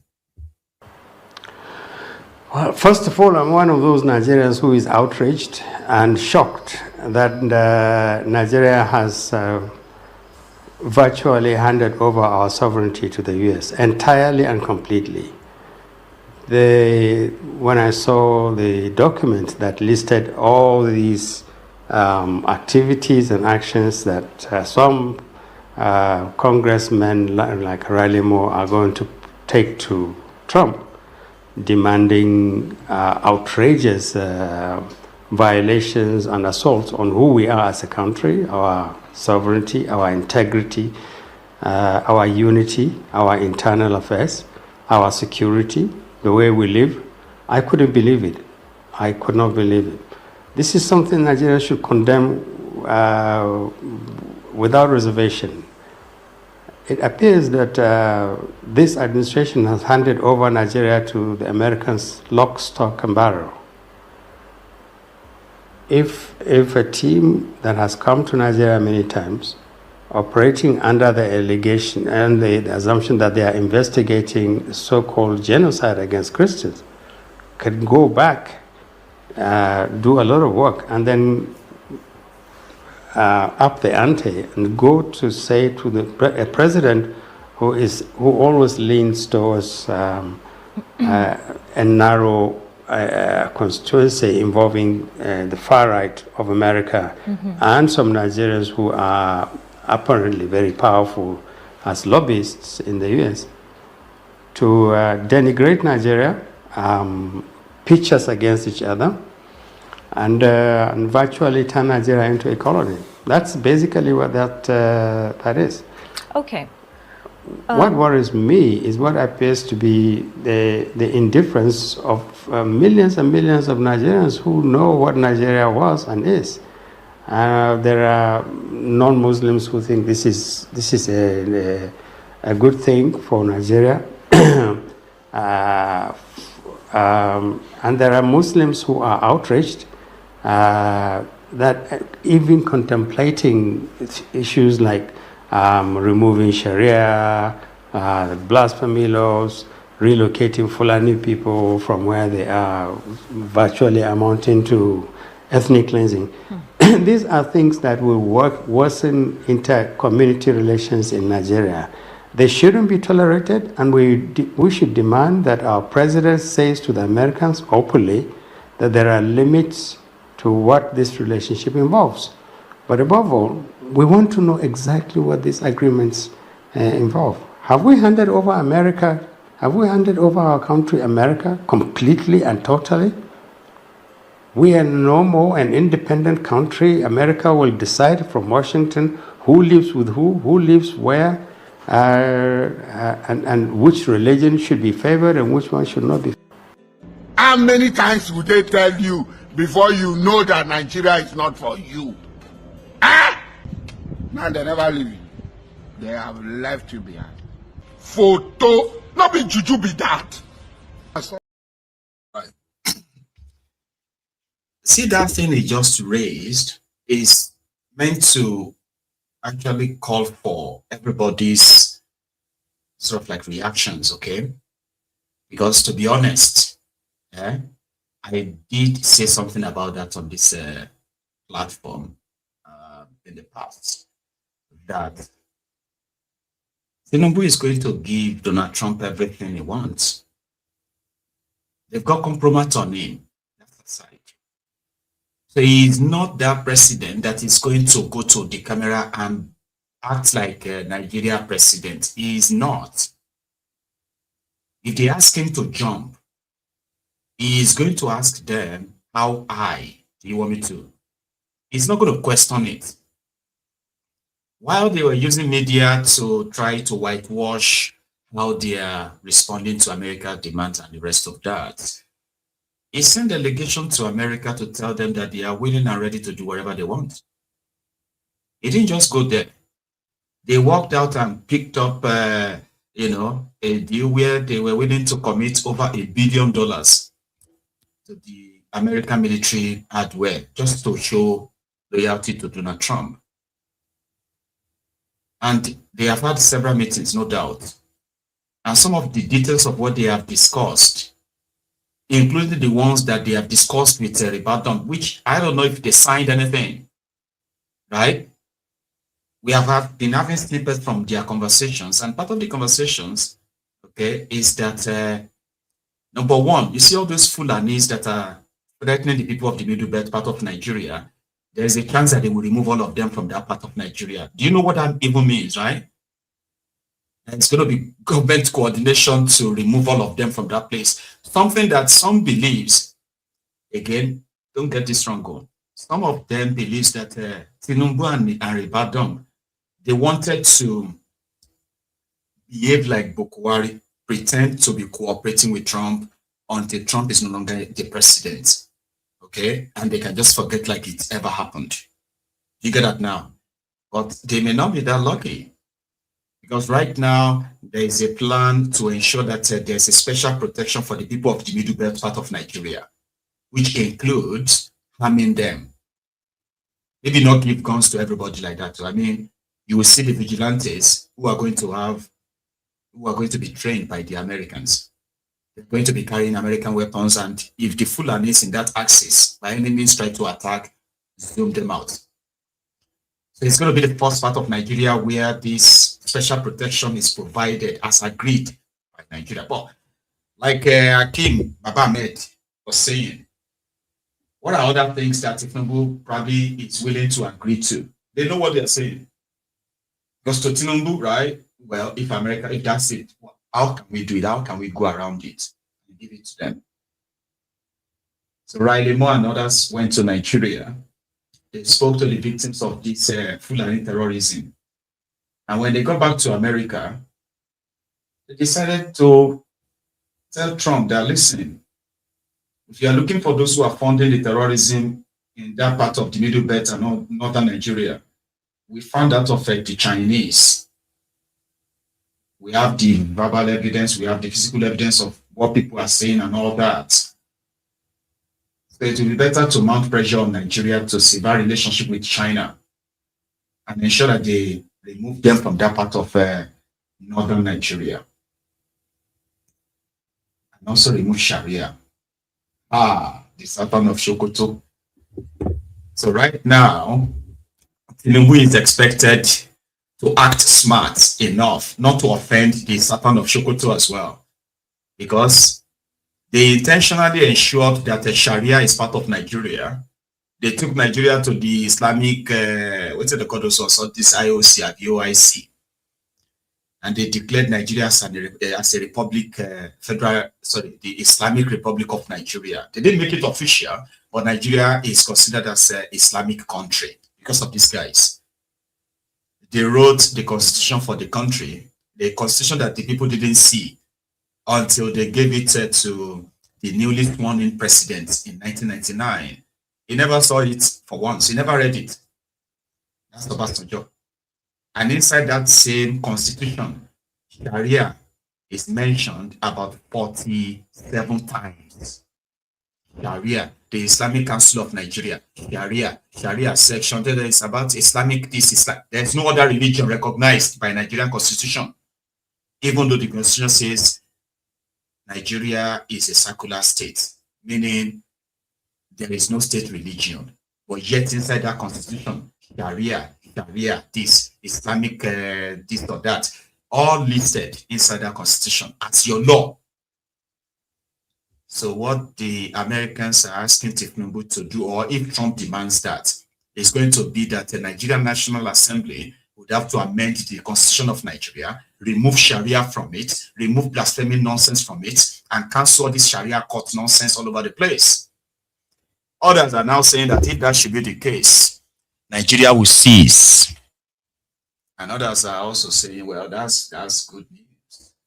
You can have Afghanistan, a place where you can have close affinity with your families and relatives in Afghanistan, in Syria, in Iran, and all these places, rather than try to want to force Sharia on the rest of the country, sponsoring that and then spreading violence in the course of it. So, how this is going to end, we have no idea. So you see these coming days, if Donald Trump goes to his office, and the next file on the table is Riley Moore's report about the Christian genocide in Nigeria. Netanyahu is interested. And if Nigeria becomes the next step focus, they don't even need too much pressure.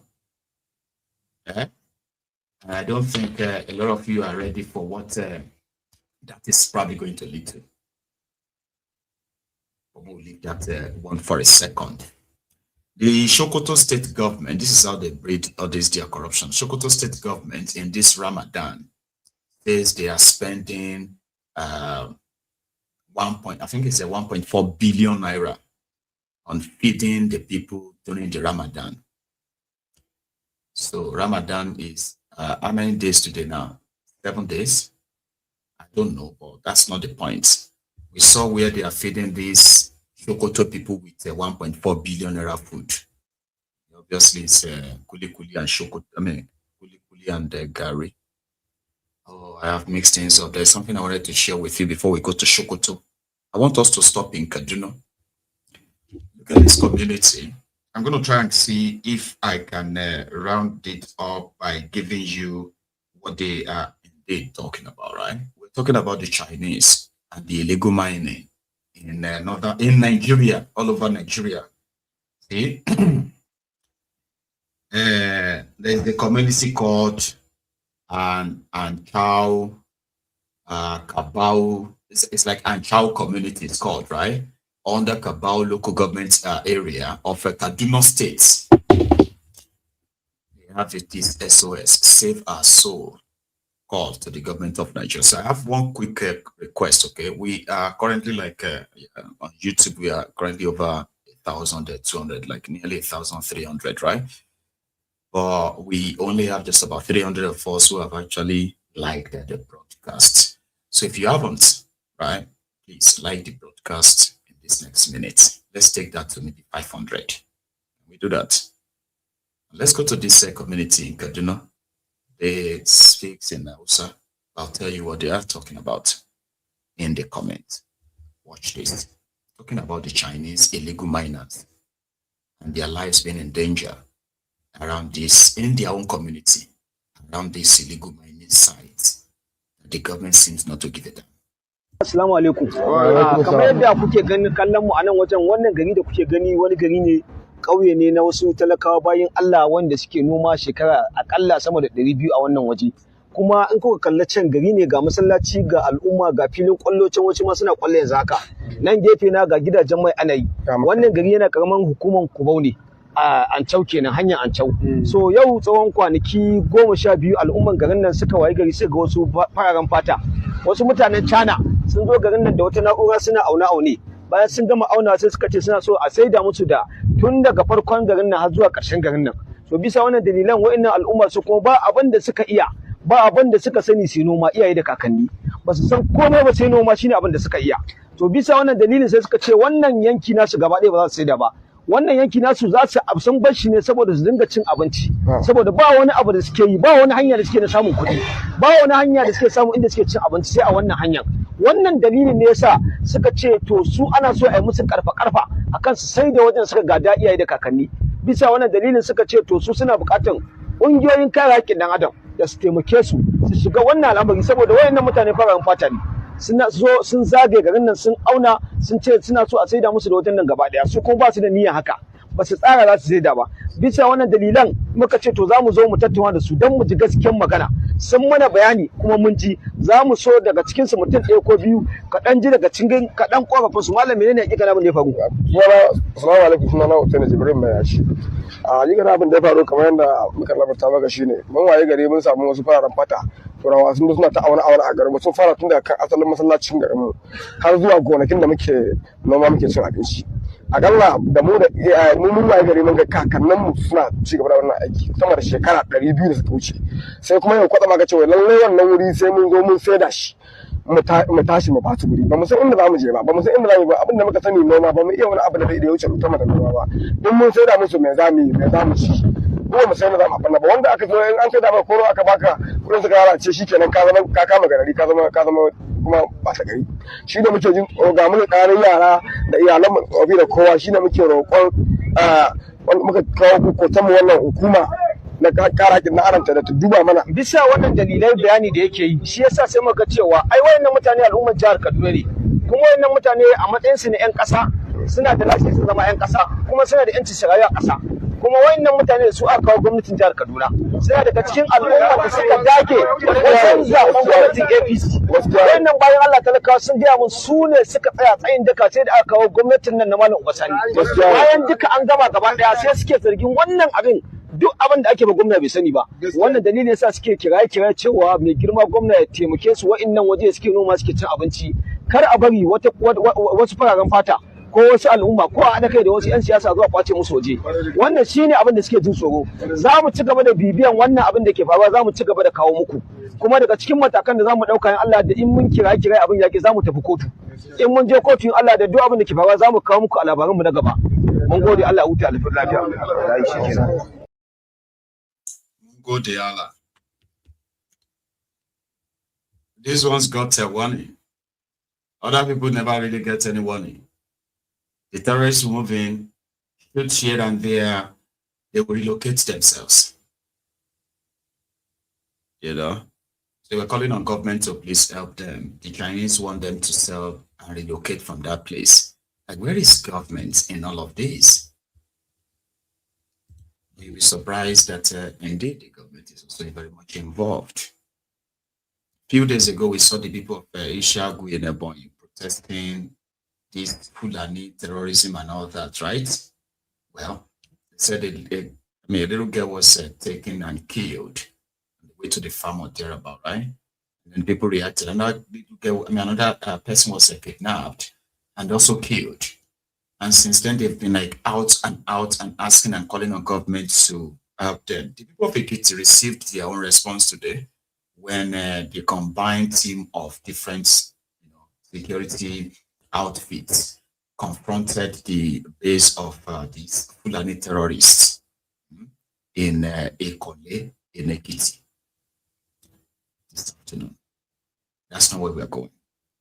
Okay, we'll stop at Ishagu. I should just leave it at that and go straight to that Sokoto because of our time.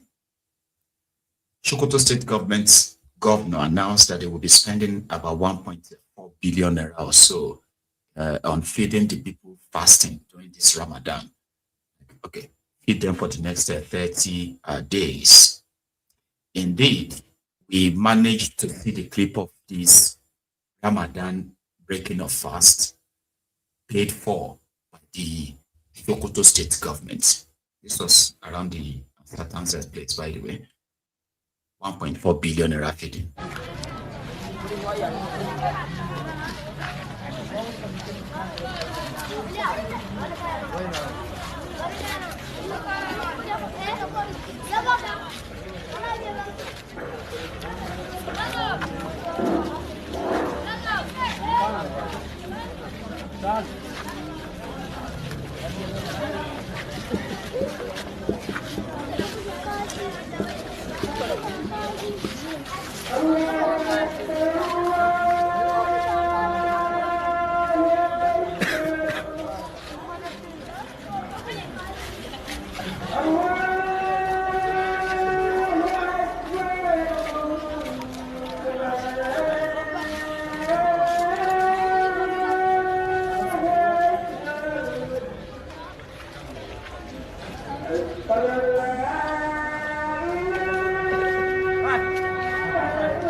And they will tell you that at all ain't bad, right? But it is what it is. Saulu Akinwumi. May God just help us. That's what people say, right? Maiyegun, the way the people are being treated in that shithole is worse than slavery days. I mean, is there no civil, respectful, humane way to treat them, even though you want their resources? Honestly speaking, nobody gives a damn. People's lives worth nothing to them. And you actually really need to see the bloody, or let me say the bloodshot of the eyes of these rules. Like, these are killers. They do anything to get whatever they want. You are standing on their way, you are considered as an enemy. And there is to neutralize their enemy. They have to take your life. Yeah. That's what makes them the billionaires that you see them as, because the money were never really made from any kind of like ideal way, where you can reinvest resources that you made legitimately, and you want to like make them kind of multiply in a system where things are done legitimately. But in a place where everything is like life for money, blood for this and that, and they have the capacity of getting away with anything. So yeah, they have so much money, but they have no idea what making real money is like, because to them it's just about any money is money, They kill. They all have a lot of illegal mining sites scattered all over the country. Some of them actually invited these Chinese to come around and use their technology to go into partnership with them. We have seen communities where the community leaders who are supposed to raise alarm that such is going on in their own domain. We have seen where they ended up collaborating with the people who came to take it from them. And you have no idea what people can do to one another, right? When money is involved. You see, where some of you are trying to say, no, we have to do things logically, we can't allow this, we can't let this happen. The moment money is involved, your friends may actually agree that they should kill you, that you're a troublemaker. Then people that will tell you that they are ready to die for you, they will die. You are their best friends. But when money is involved in this situation, they will be glad to let them take you. You're going to be the problem. That is the failure of leadership in the country that has pushed a lot of people into that level of desperation that they are no longer more like humans anymore. Things that people will do. Because if not, how do you think this madness spread? Terrorism, illegal mining, all this madness. How did you think they managed to gain ground so much? And in the 90s, even in the early 2000s, right, it wasn't so like this. How did they gain so much ground? People's greed. Who will collaborate with you as long as they're going to be part of it or benefit from it, even if you have to like destroy the whole community for it. As long as they are going to benefit directly from it, they will play with you. All these terrorists that you are seeing doing all of this, apart from those who are their sponsor, those who are doing the runners or their runners, they are the most important part of their jihad. The people that provide medicals for them, those who provide all the supplies like food, fuel, recharge cards, and other stuff. Apart from the weapons, you see those ones who do the runners for them, those who spy for them to alert them once they see the military movements or around their area, they go back and tell them, oh, we saw these soldiers, we saw military, this and that. Those are the most important part of their terrorism. And they are mostly the local people. Their excuse whenever they are caught is that they had no choice. They threatened to kill them. That's why they had to work for them, right? So a lot of that. So the cooperation of the people, exploiting the people's vulnerability, weaponizing the poverty in order to use them against themselves. Most of them who are working for these people, they've had their family members killed. These terrorists have destroyed their communities and all that. But to them, right, it's just the cost of doing business. So greed of the people makes all these things happen, like this much. Where citizens have been so detached from their country that Everybody just exists for the existence's sake. Majority just exist for just existence sake. So then the country is lost.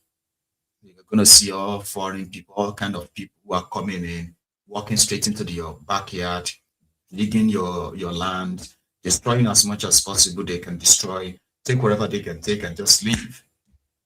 Why few people are driving exotic vehicles, living this beautiful life like, yeah, in the midst of this whole ruins and this poverty, greed of the people.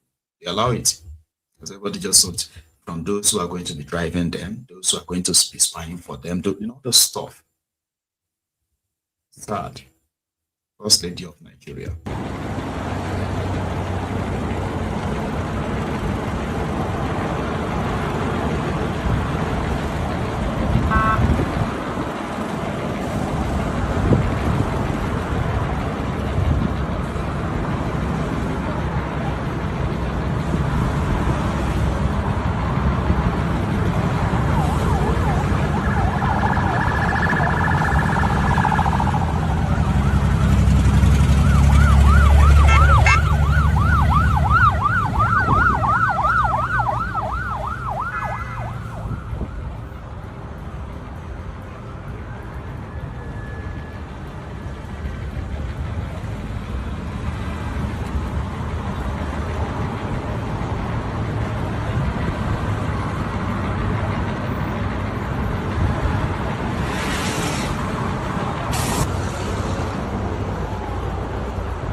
This is the wife.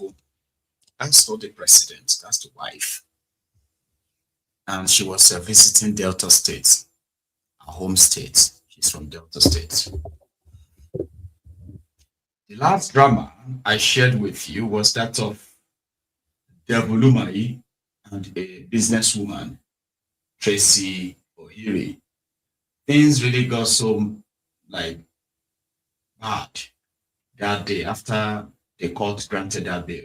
The court said she could go on bail.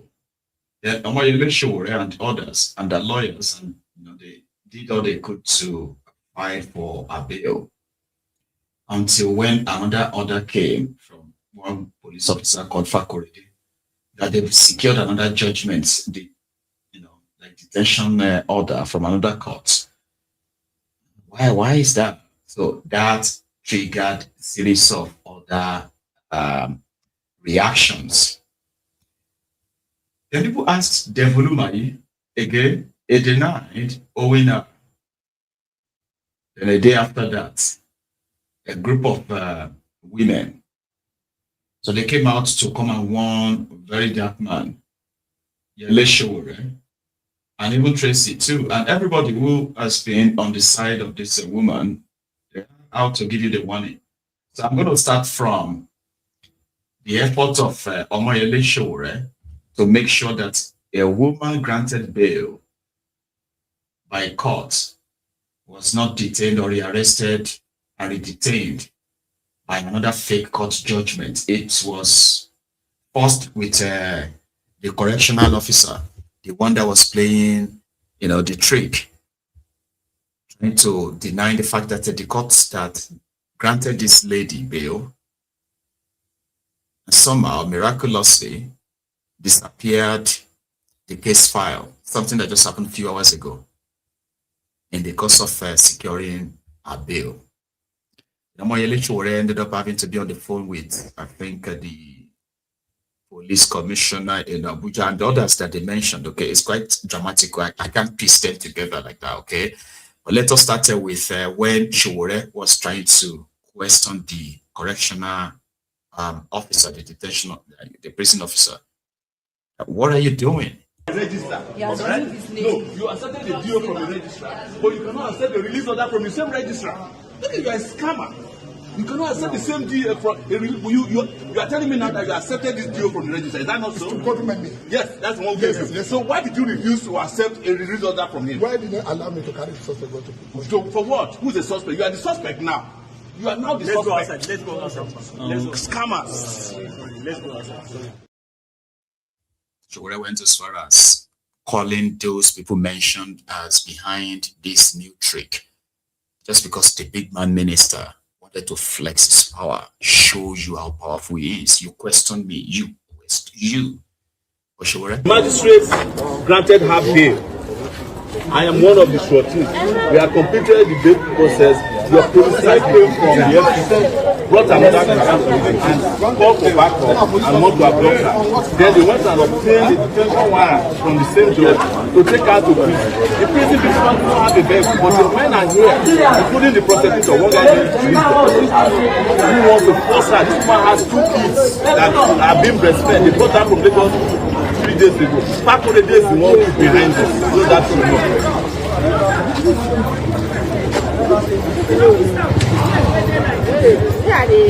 It's Fakorede's case, but he's using the command. You know, he has an office at command. But Fakorede is the one. I spoke to him. I met him yesterday. I called him today. He said I should come and take her bail. She snuck out to the magistrate court. I came here. We got lawyers. They granted her bail. He's not satisfied. Now they want to rearrest her, and we are here. And I don't want this to happen under your watch. That's the reason I'm calling you. Thank you. We are here. You are a leader. How are you? This is Showore here.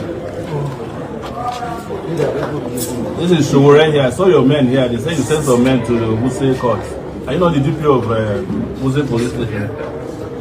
Your 3 men show up here. Say they say problem day for court. Say you send them. My name is Showore. You know who Showore is? Sorry. I told them to go back. That there's no problem here. It is just an issue of infraction of the law by some overzealous police prosecutors. There's no problem here. We have peace here. So you can tell them to come back because I'm sure you people will need enough policemen in the station to attend to serious issues. We are here with policemen from the FCT and ID monitoring. So we can handle it ourselves. Don't let them give you false alarm. Thank you. I'll save your number. Thank you. No problem. This is a new era of policing where we get. We know the alarm that they do that not like anymore. You must do police work. No be problem. If I don't come see you one day, you bring me to you now. Don't worry, I'll come and see you. Thank you.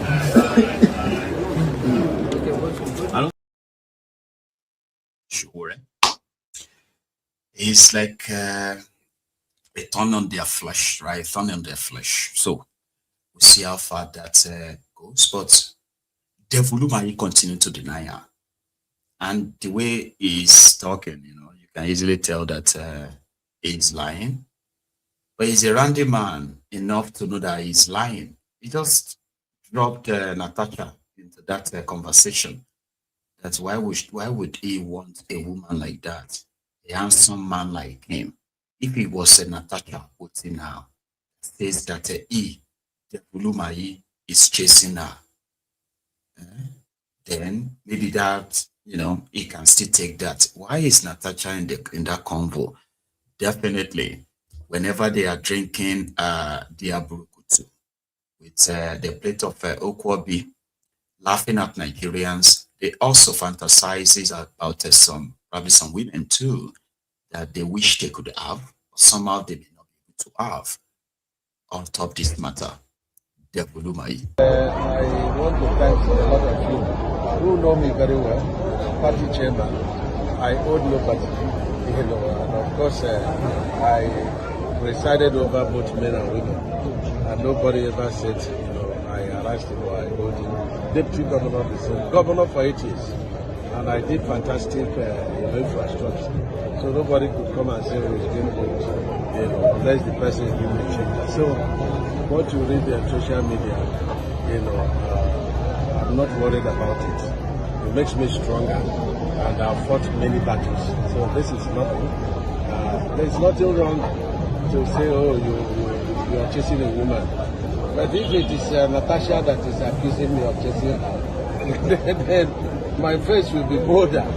But not anyhow person that will accuse this handsome man of chasing him for 12 years. That person must be the Queen of England. Because any one man that cannot chase a Senator Natasha for 12 years. So it's just to make social media to their life. But I think we can turn in our attention to the war in Iran now. And then allow Dave Umar to rest. Nuisance, Lily. You see? If it was that Natasha now, even Natasha can't chase her for 12 years. Then some group of women decided to fight for him. Typical Nigerian political space. Yeah. They call them civil society for hire. They appear, you will see them like this. It's so crazy, right? You will see these ones, they will say, we are women for justice, blah, blah, blah, just to support a crook. Okay? And the moment that job is done, you will still see one or two of them in another group fighting for another criminal. They may call themselves Justice Women League. They are called civil society group for hire. They don't exist. But they are always having the media because it's all paid for. It's a gig. Listen to the women. Solidarity forever. We will always fight for our rights.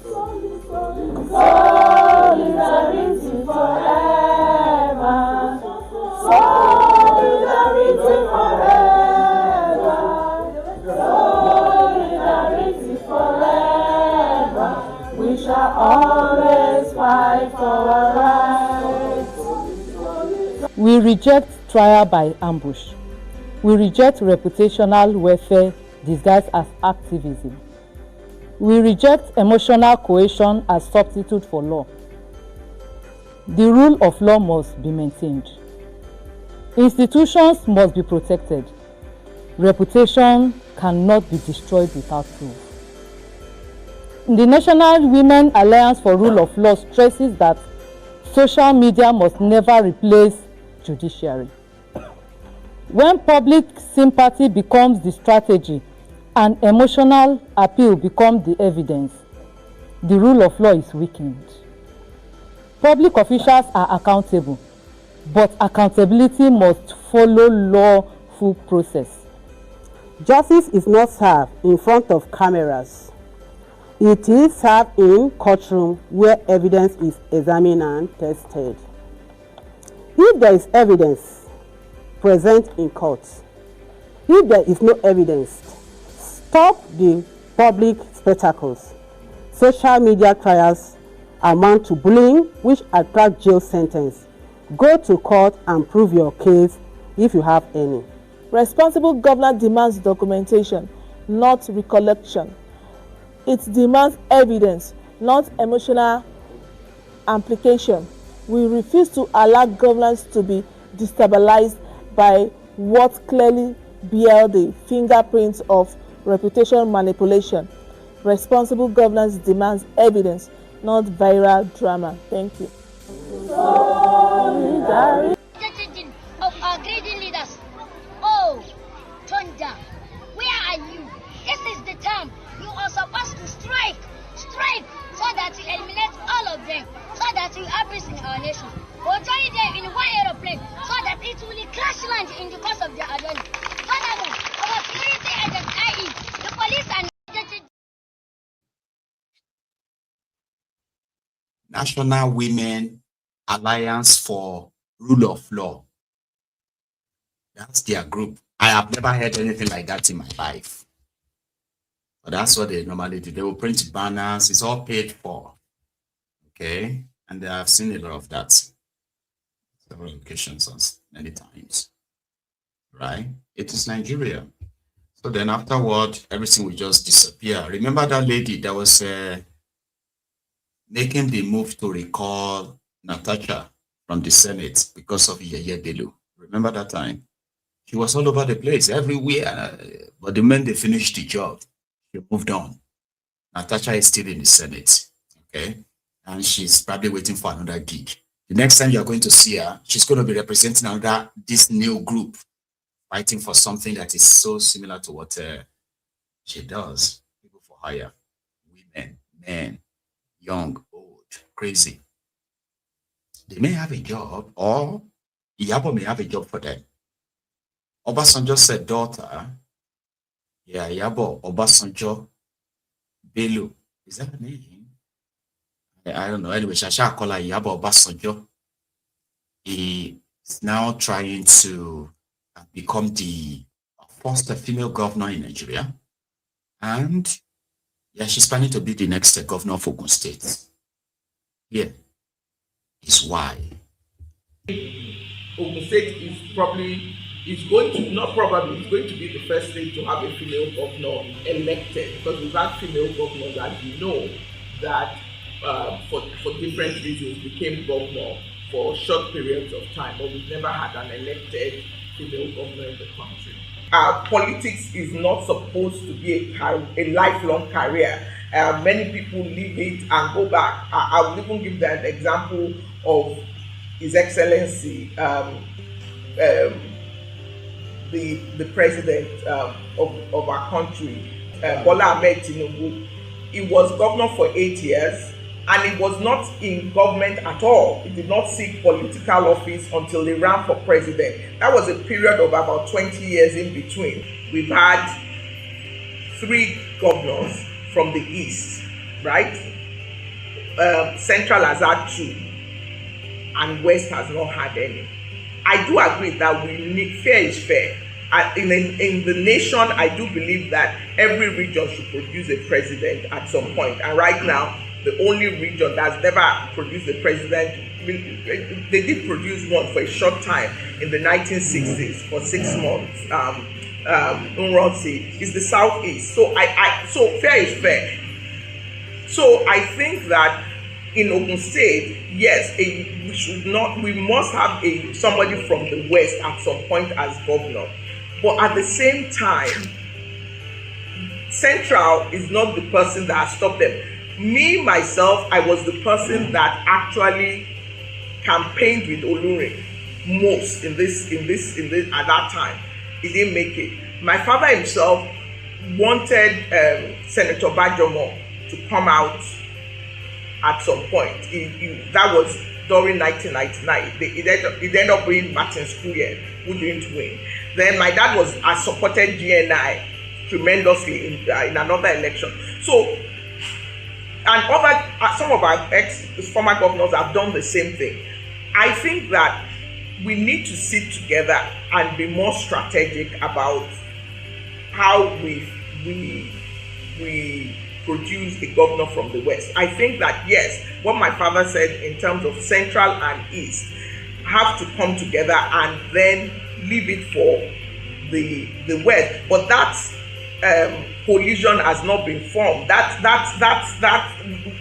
if we don't do it that way, it will fall the way it has always fallen, because we're doing it by default. So I believe that for now, I believe that when we build the West, I think part of the West is also development issues, right?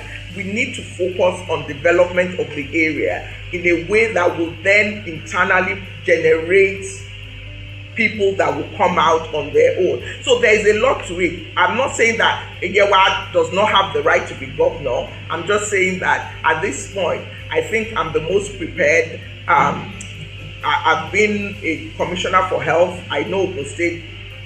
I know, like I said, I came in and I knew some of you by sight just because of my previous experience. Some of you are too young to know, because some of you are so there's that. The fact that I was a senator for Central, the fact that I know everybody that has been in governance in the state, mostly because of my experiences in the state, I think I'm well prepared. And the fact that we also haven't had a female governor in the country, and that it's time that having a female governor, what it does is let girls aspire. àmọ́ ọ̀rọ̀ tẹ́ gbé kalẹ̀ yìí ó dàbí ọ̀rọ̀ ẹni tí ọpọlọ rẹ̀ yòrò tàbí ẹni tí Ọlọ́run fi síbi aláṣà àwọn ọpọlọ rẹ̀ bí ọpọlọ ikú. Ó jọ mọ́ bẹ́ẹ̀ tọpọlọ rẹ̀ ò tó nǹkan rárá tàbí ètò wà ń bẹ kó má tiẹ̀ wúlò mọ́ rárá. Soju Bello, Mideni Song Kokon. So I'm going to say good luck to her. Okay. So thank you very much, our brethren, for your time again in this new month.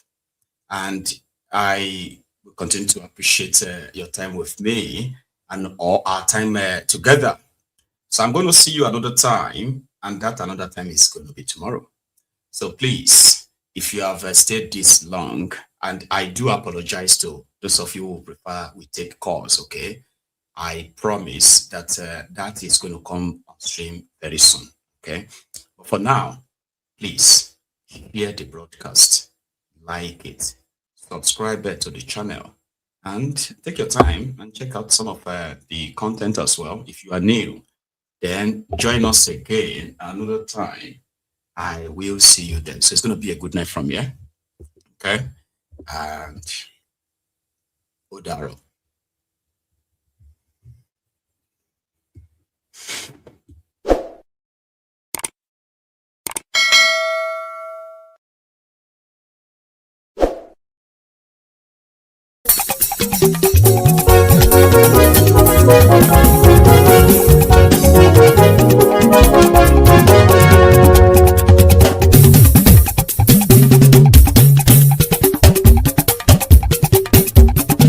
Maiyegun làwa mọ̀ làmọ̀ tó dòdòdò. Maiyegun dayari Maiyegun number one. Maiyegun làwa mọ̀ làmọ̀ tó dòdòdò. Maiyegun dayari Maiyegun number one. Maiyegun ti dé o ọ̀rẹ́ ara ìlú. Maiyegun dayari Maiyegun number one. Lórí Facebook lórí YouTube. Maiyegun dayari Maiyegun number one. Gbogbo bó ṣe ń lọ ni Maiyegun já wa sí. Maiyegun dayari Maiyegun number one. Àṣírí ọ̀jẹ̀lú kì í bò níbẹ̀ o. Maiyegun dayari Maiyegun number one. Bó bá ṣe àní Maiyegun máa wí. Maiyegun dayari Maiyegun number one. Ó sì tún ṣe eré wàá gbọ́ níbẹ̀ o. Maiyegun dayari Maiyegun number one. Maiyegun dayari Politico. Maiyegun dayari Maiyegun number one. Godfatherism kò sí lọ́rọ̀ Maiyegun. Maiyegun dayari Maiyegun number one. Ẹ farabalẹ̀ sẹ́ o kẹgọ́rọ̀ lẹ́nu. Maiyegun dayari Maiyegun number one. Àní Maiyegun làwa mọ̀ tó dòdòdò. Maiyegun dayari Maiyegun number one.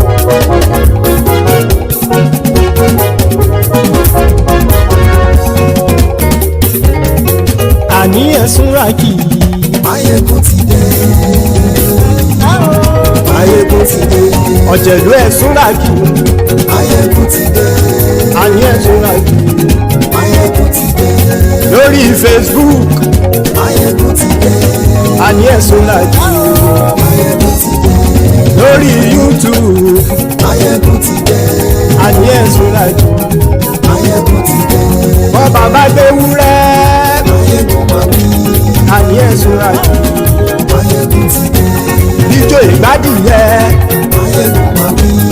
Àní ẹ̀sùnra kì í. Maiyegun ti dé. Pẹ̀sìdó bá rúfin o. Maiyegun máa wí. Àní ẹ̀sùnra kì í. Maiyegun ti dé. Kí gómìnà kówó jẹ. Maiyegun máa wí. Àní ẹ̀sùnra kì í. Maiyegun ti dé. Ọlọ́pàá ti ń darí bá. Maiyegun máa wí. Àní ẹ̀sùnra kì í. Maiyegun ti dé. Aṣòfin tí ń rúfin o. Maiyegun máa wí. Àní ẹ̀sùnra kì í. Maiyegun ti dé. Òkúra olóṣèlú. Maiyegun máa wí. Àní ẹ̀sùnra kì í. Maiyegun ti dé. Ọ̀jẹ̀lú ẹ̀sùnra kì í. Maiyegun ti dé. Àní ẹ̀sùnra kì í. Maiyegun ti dé.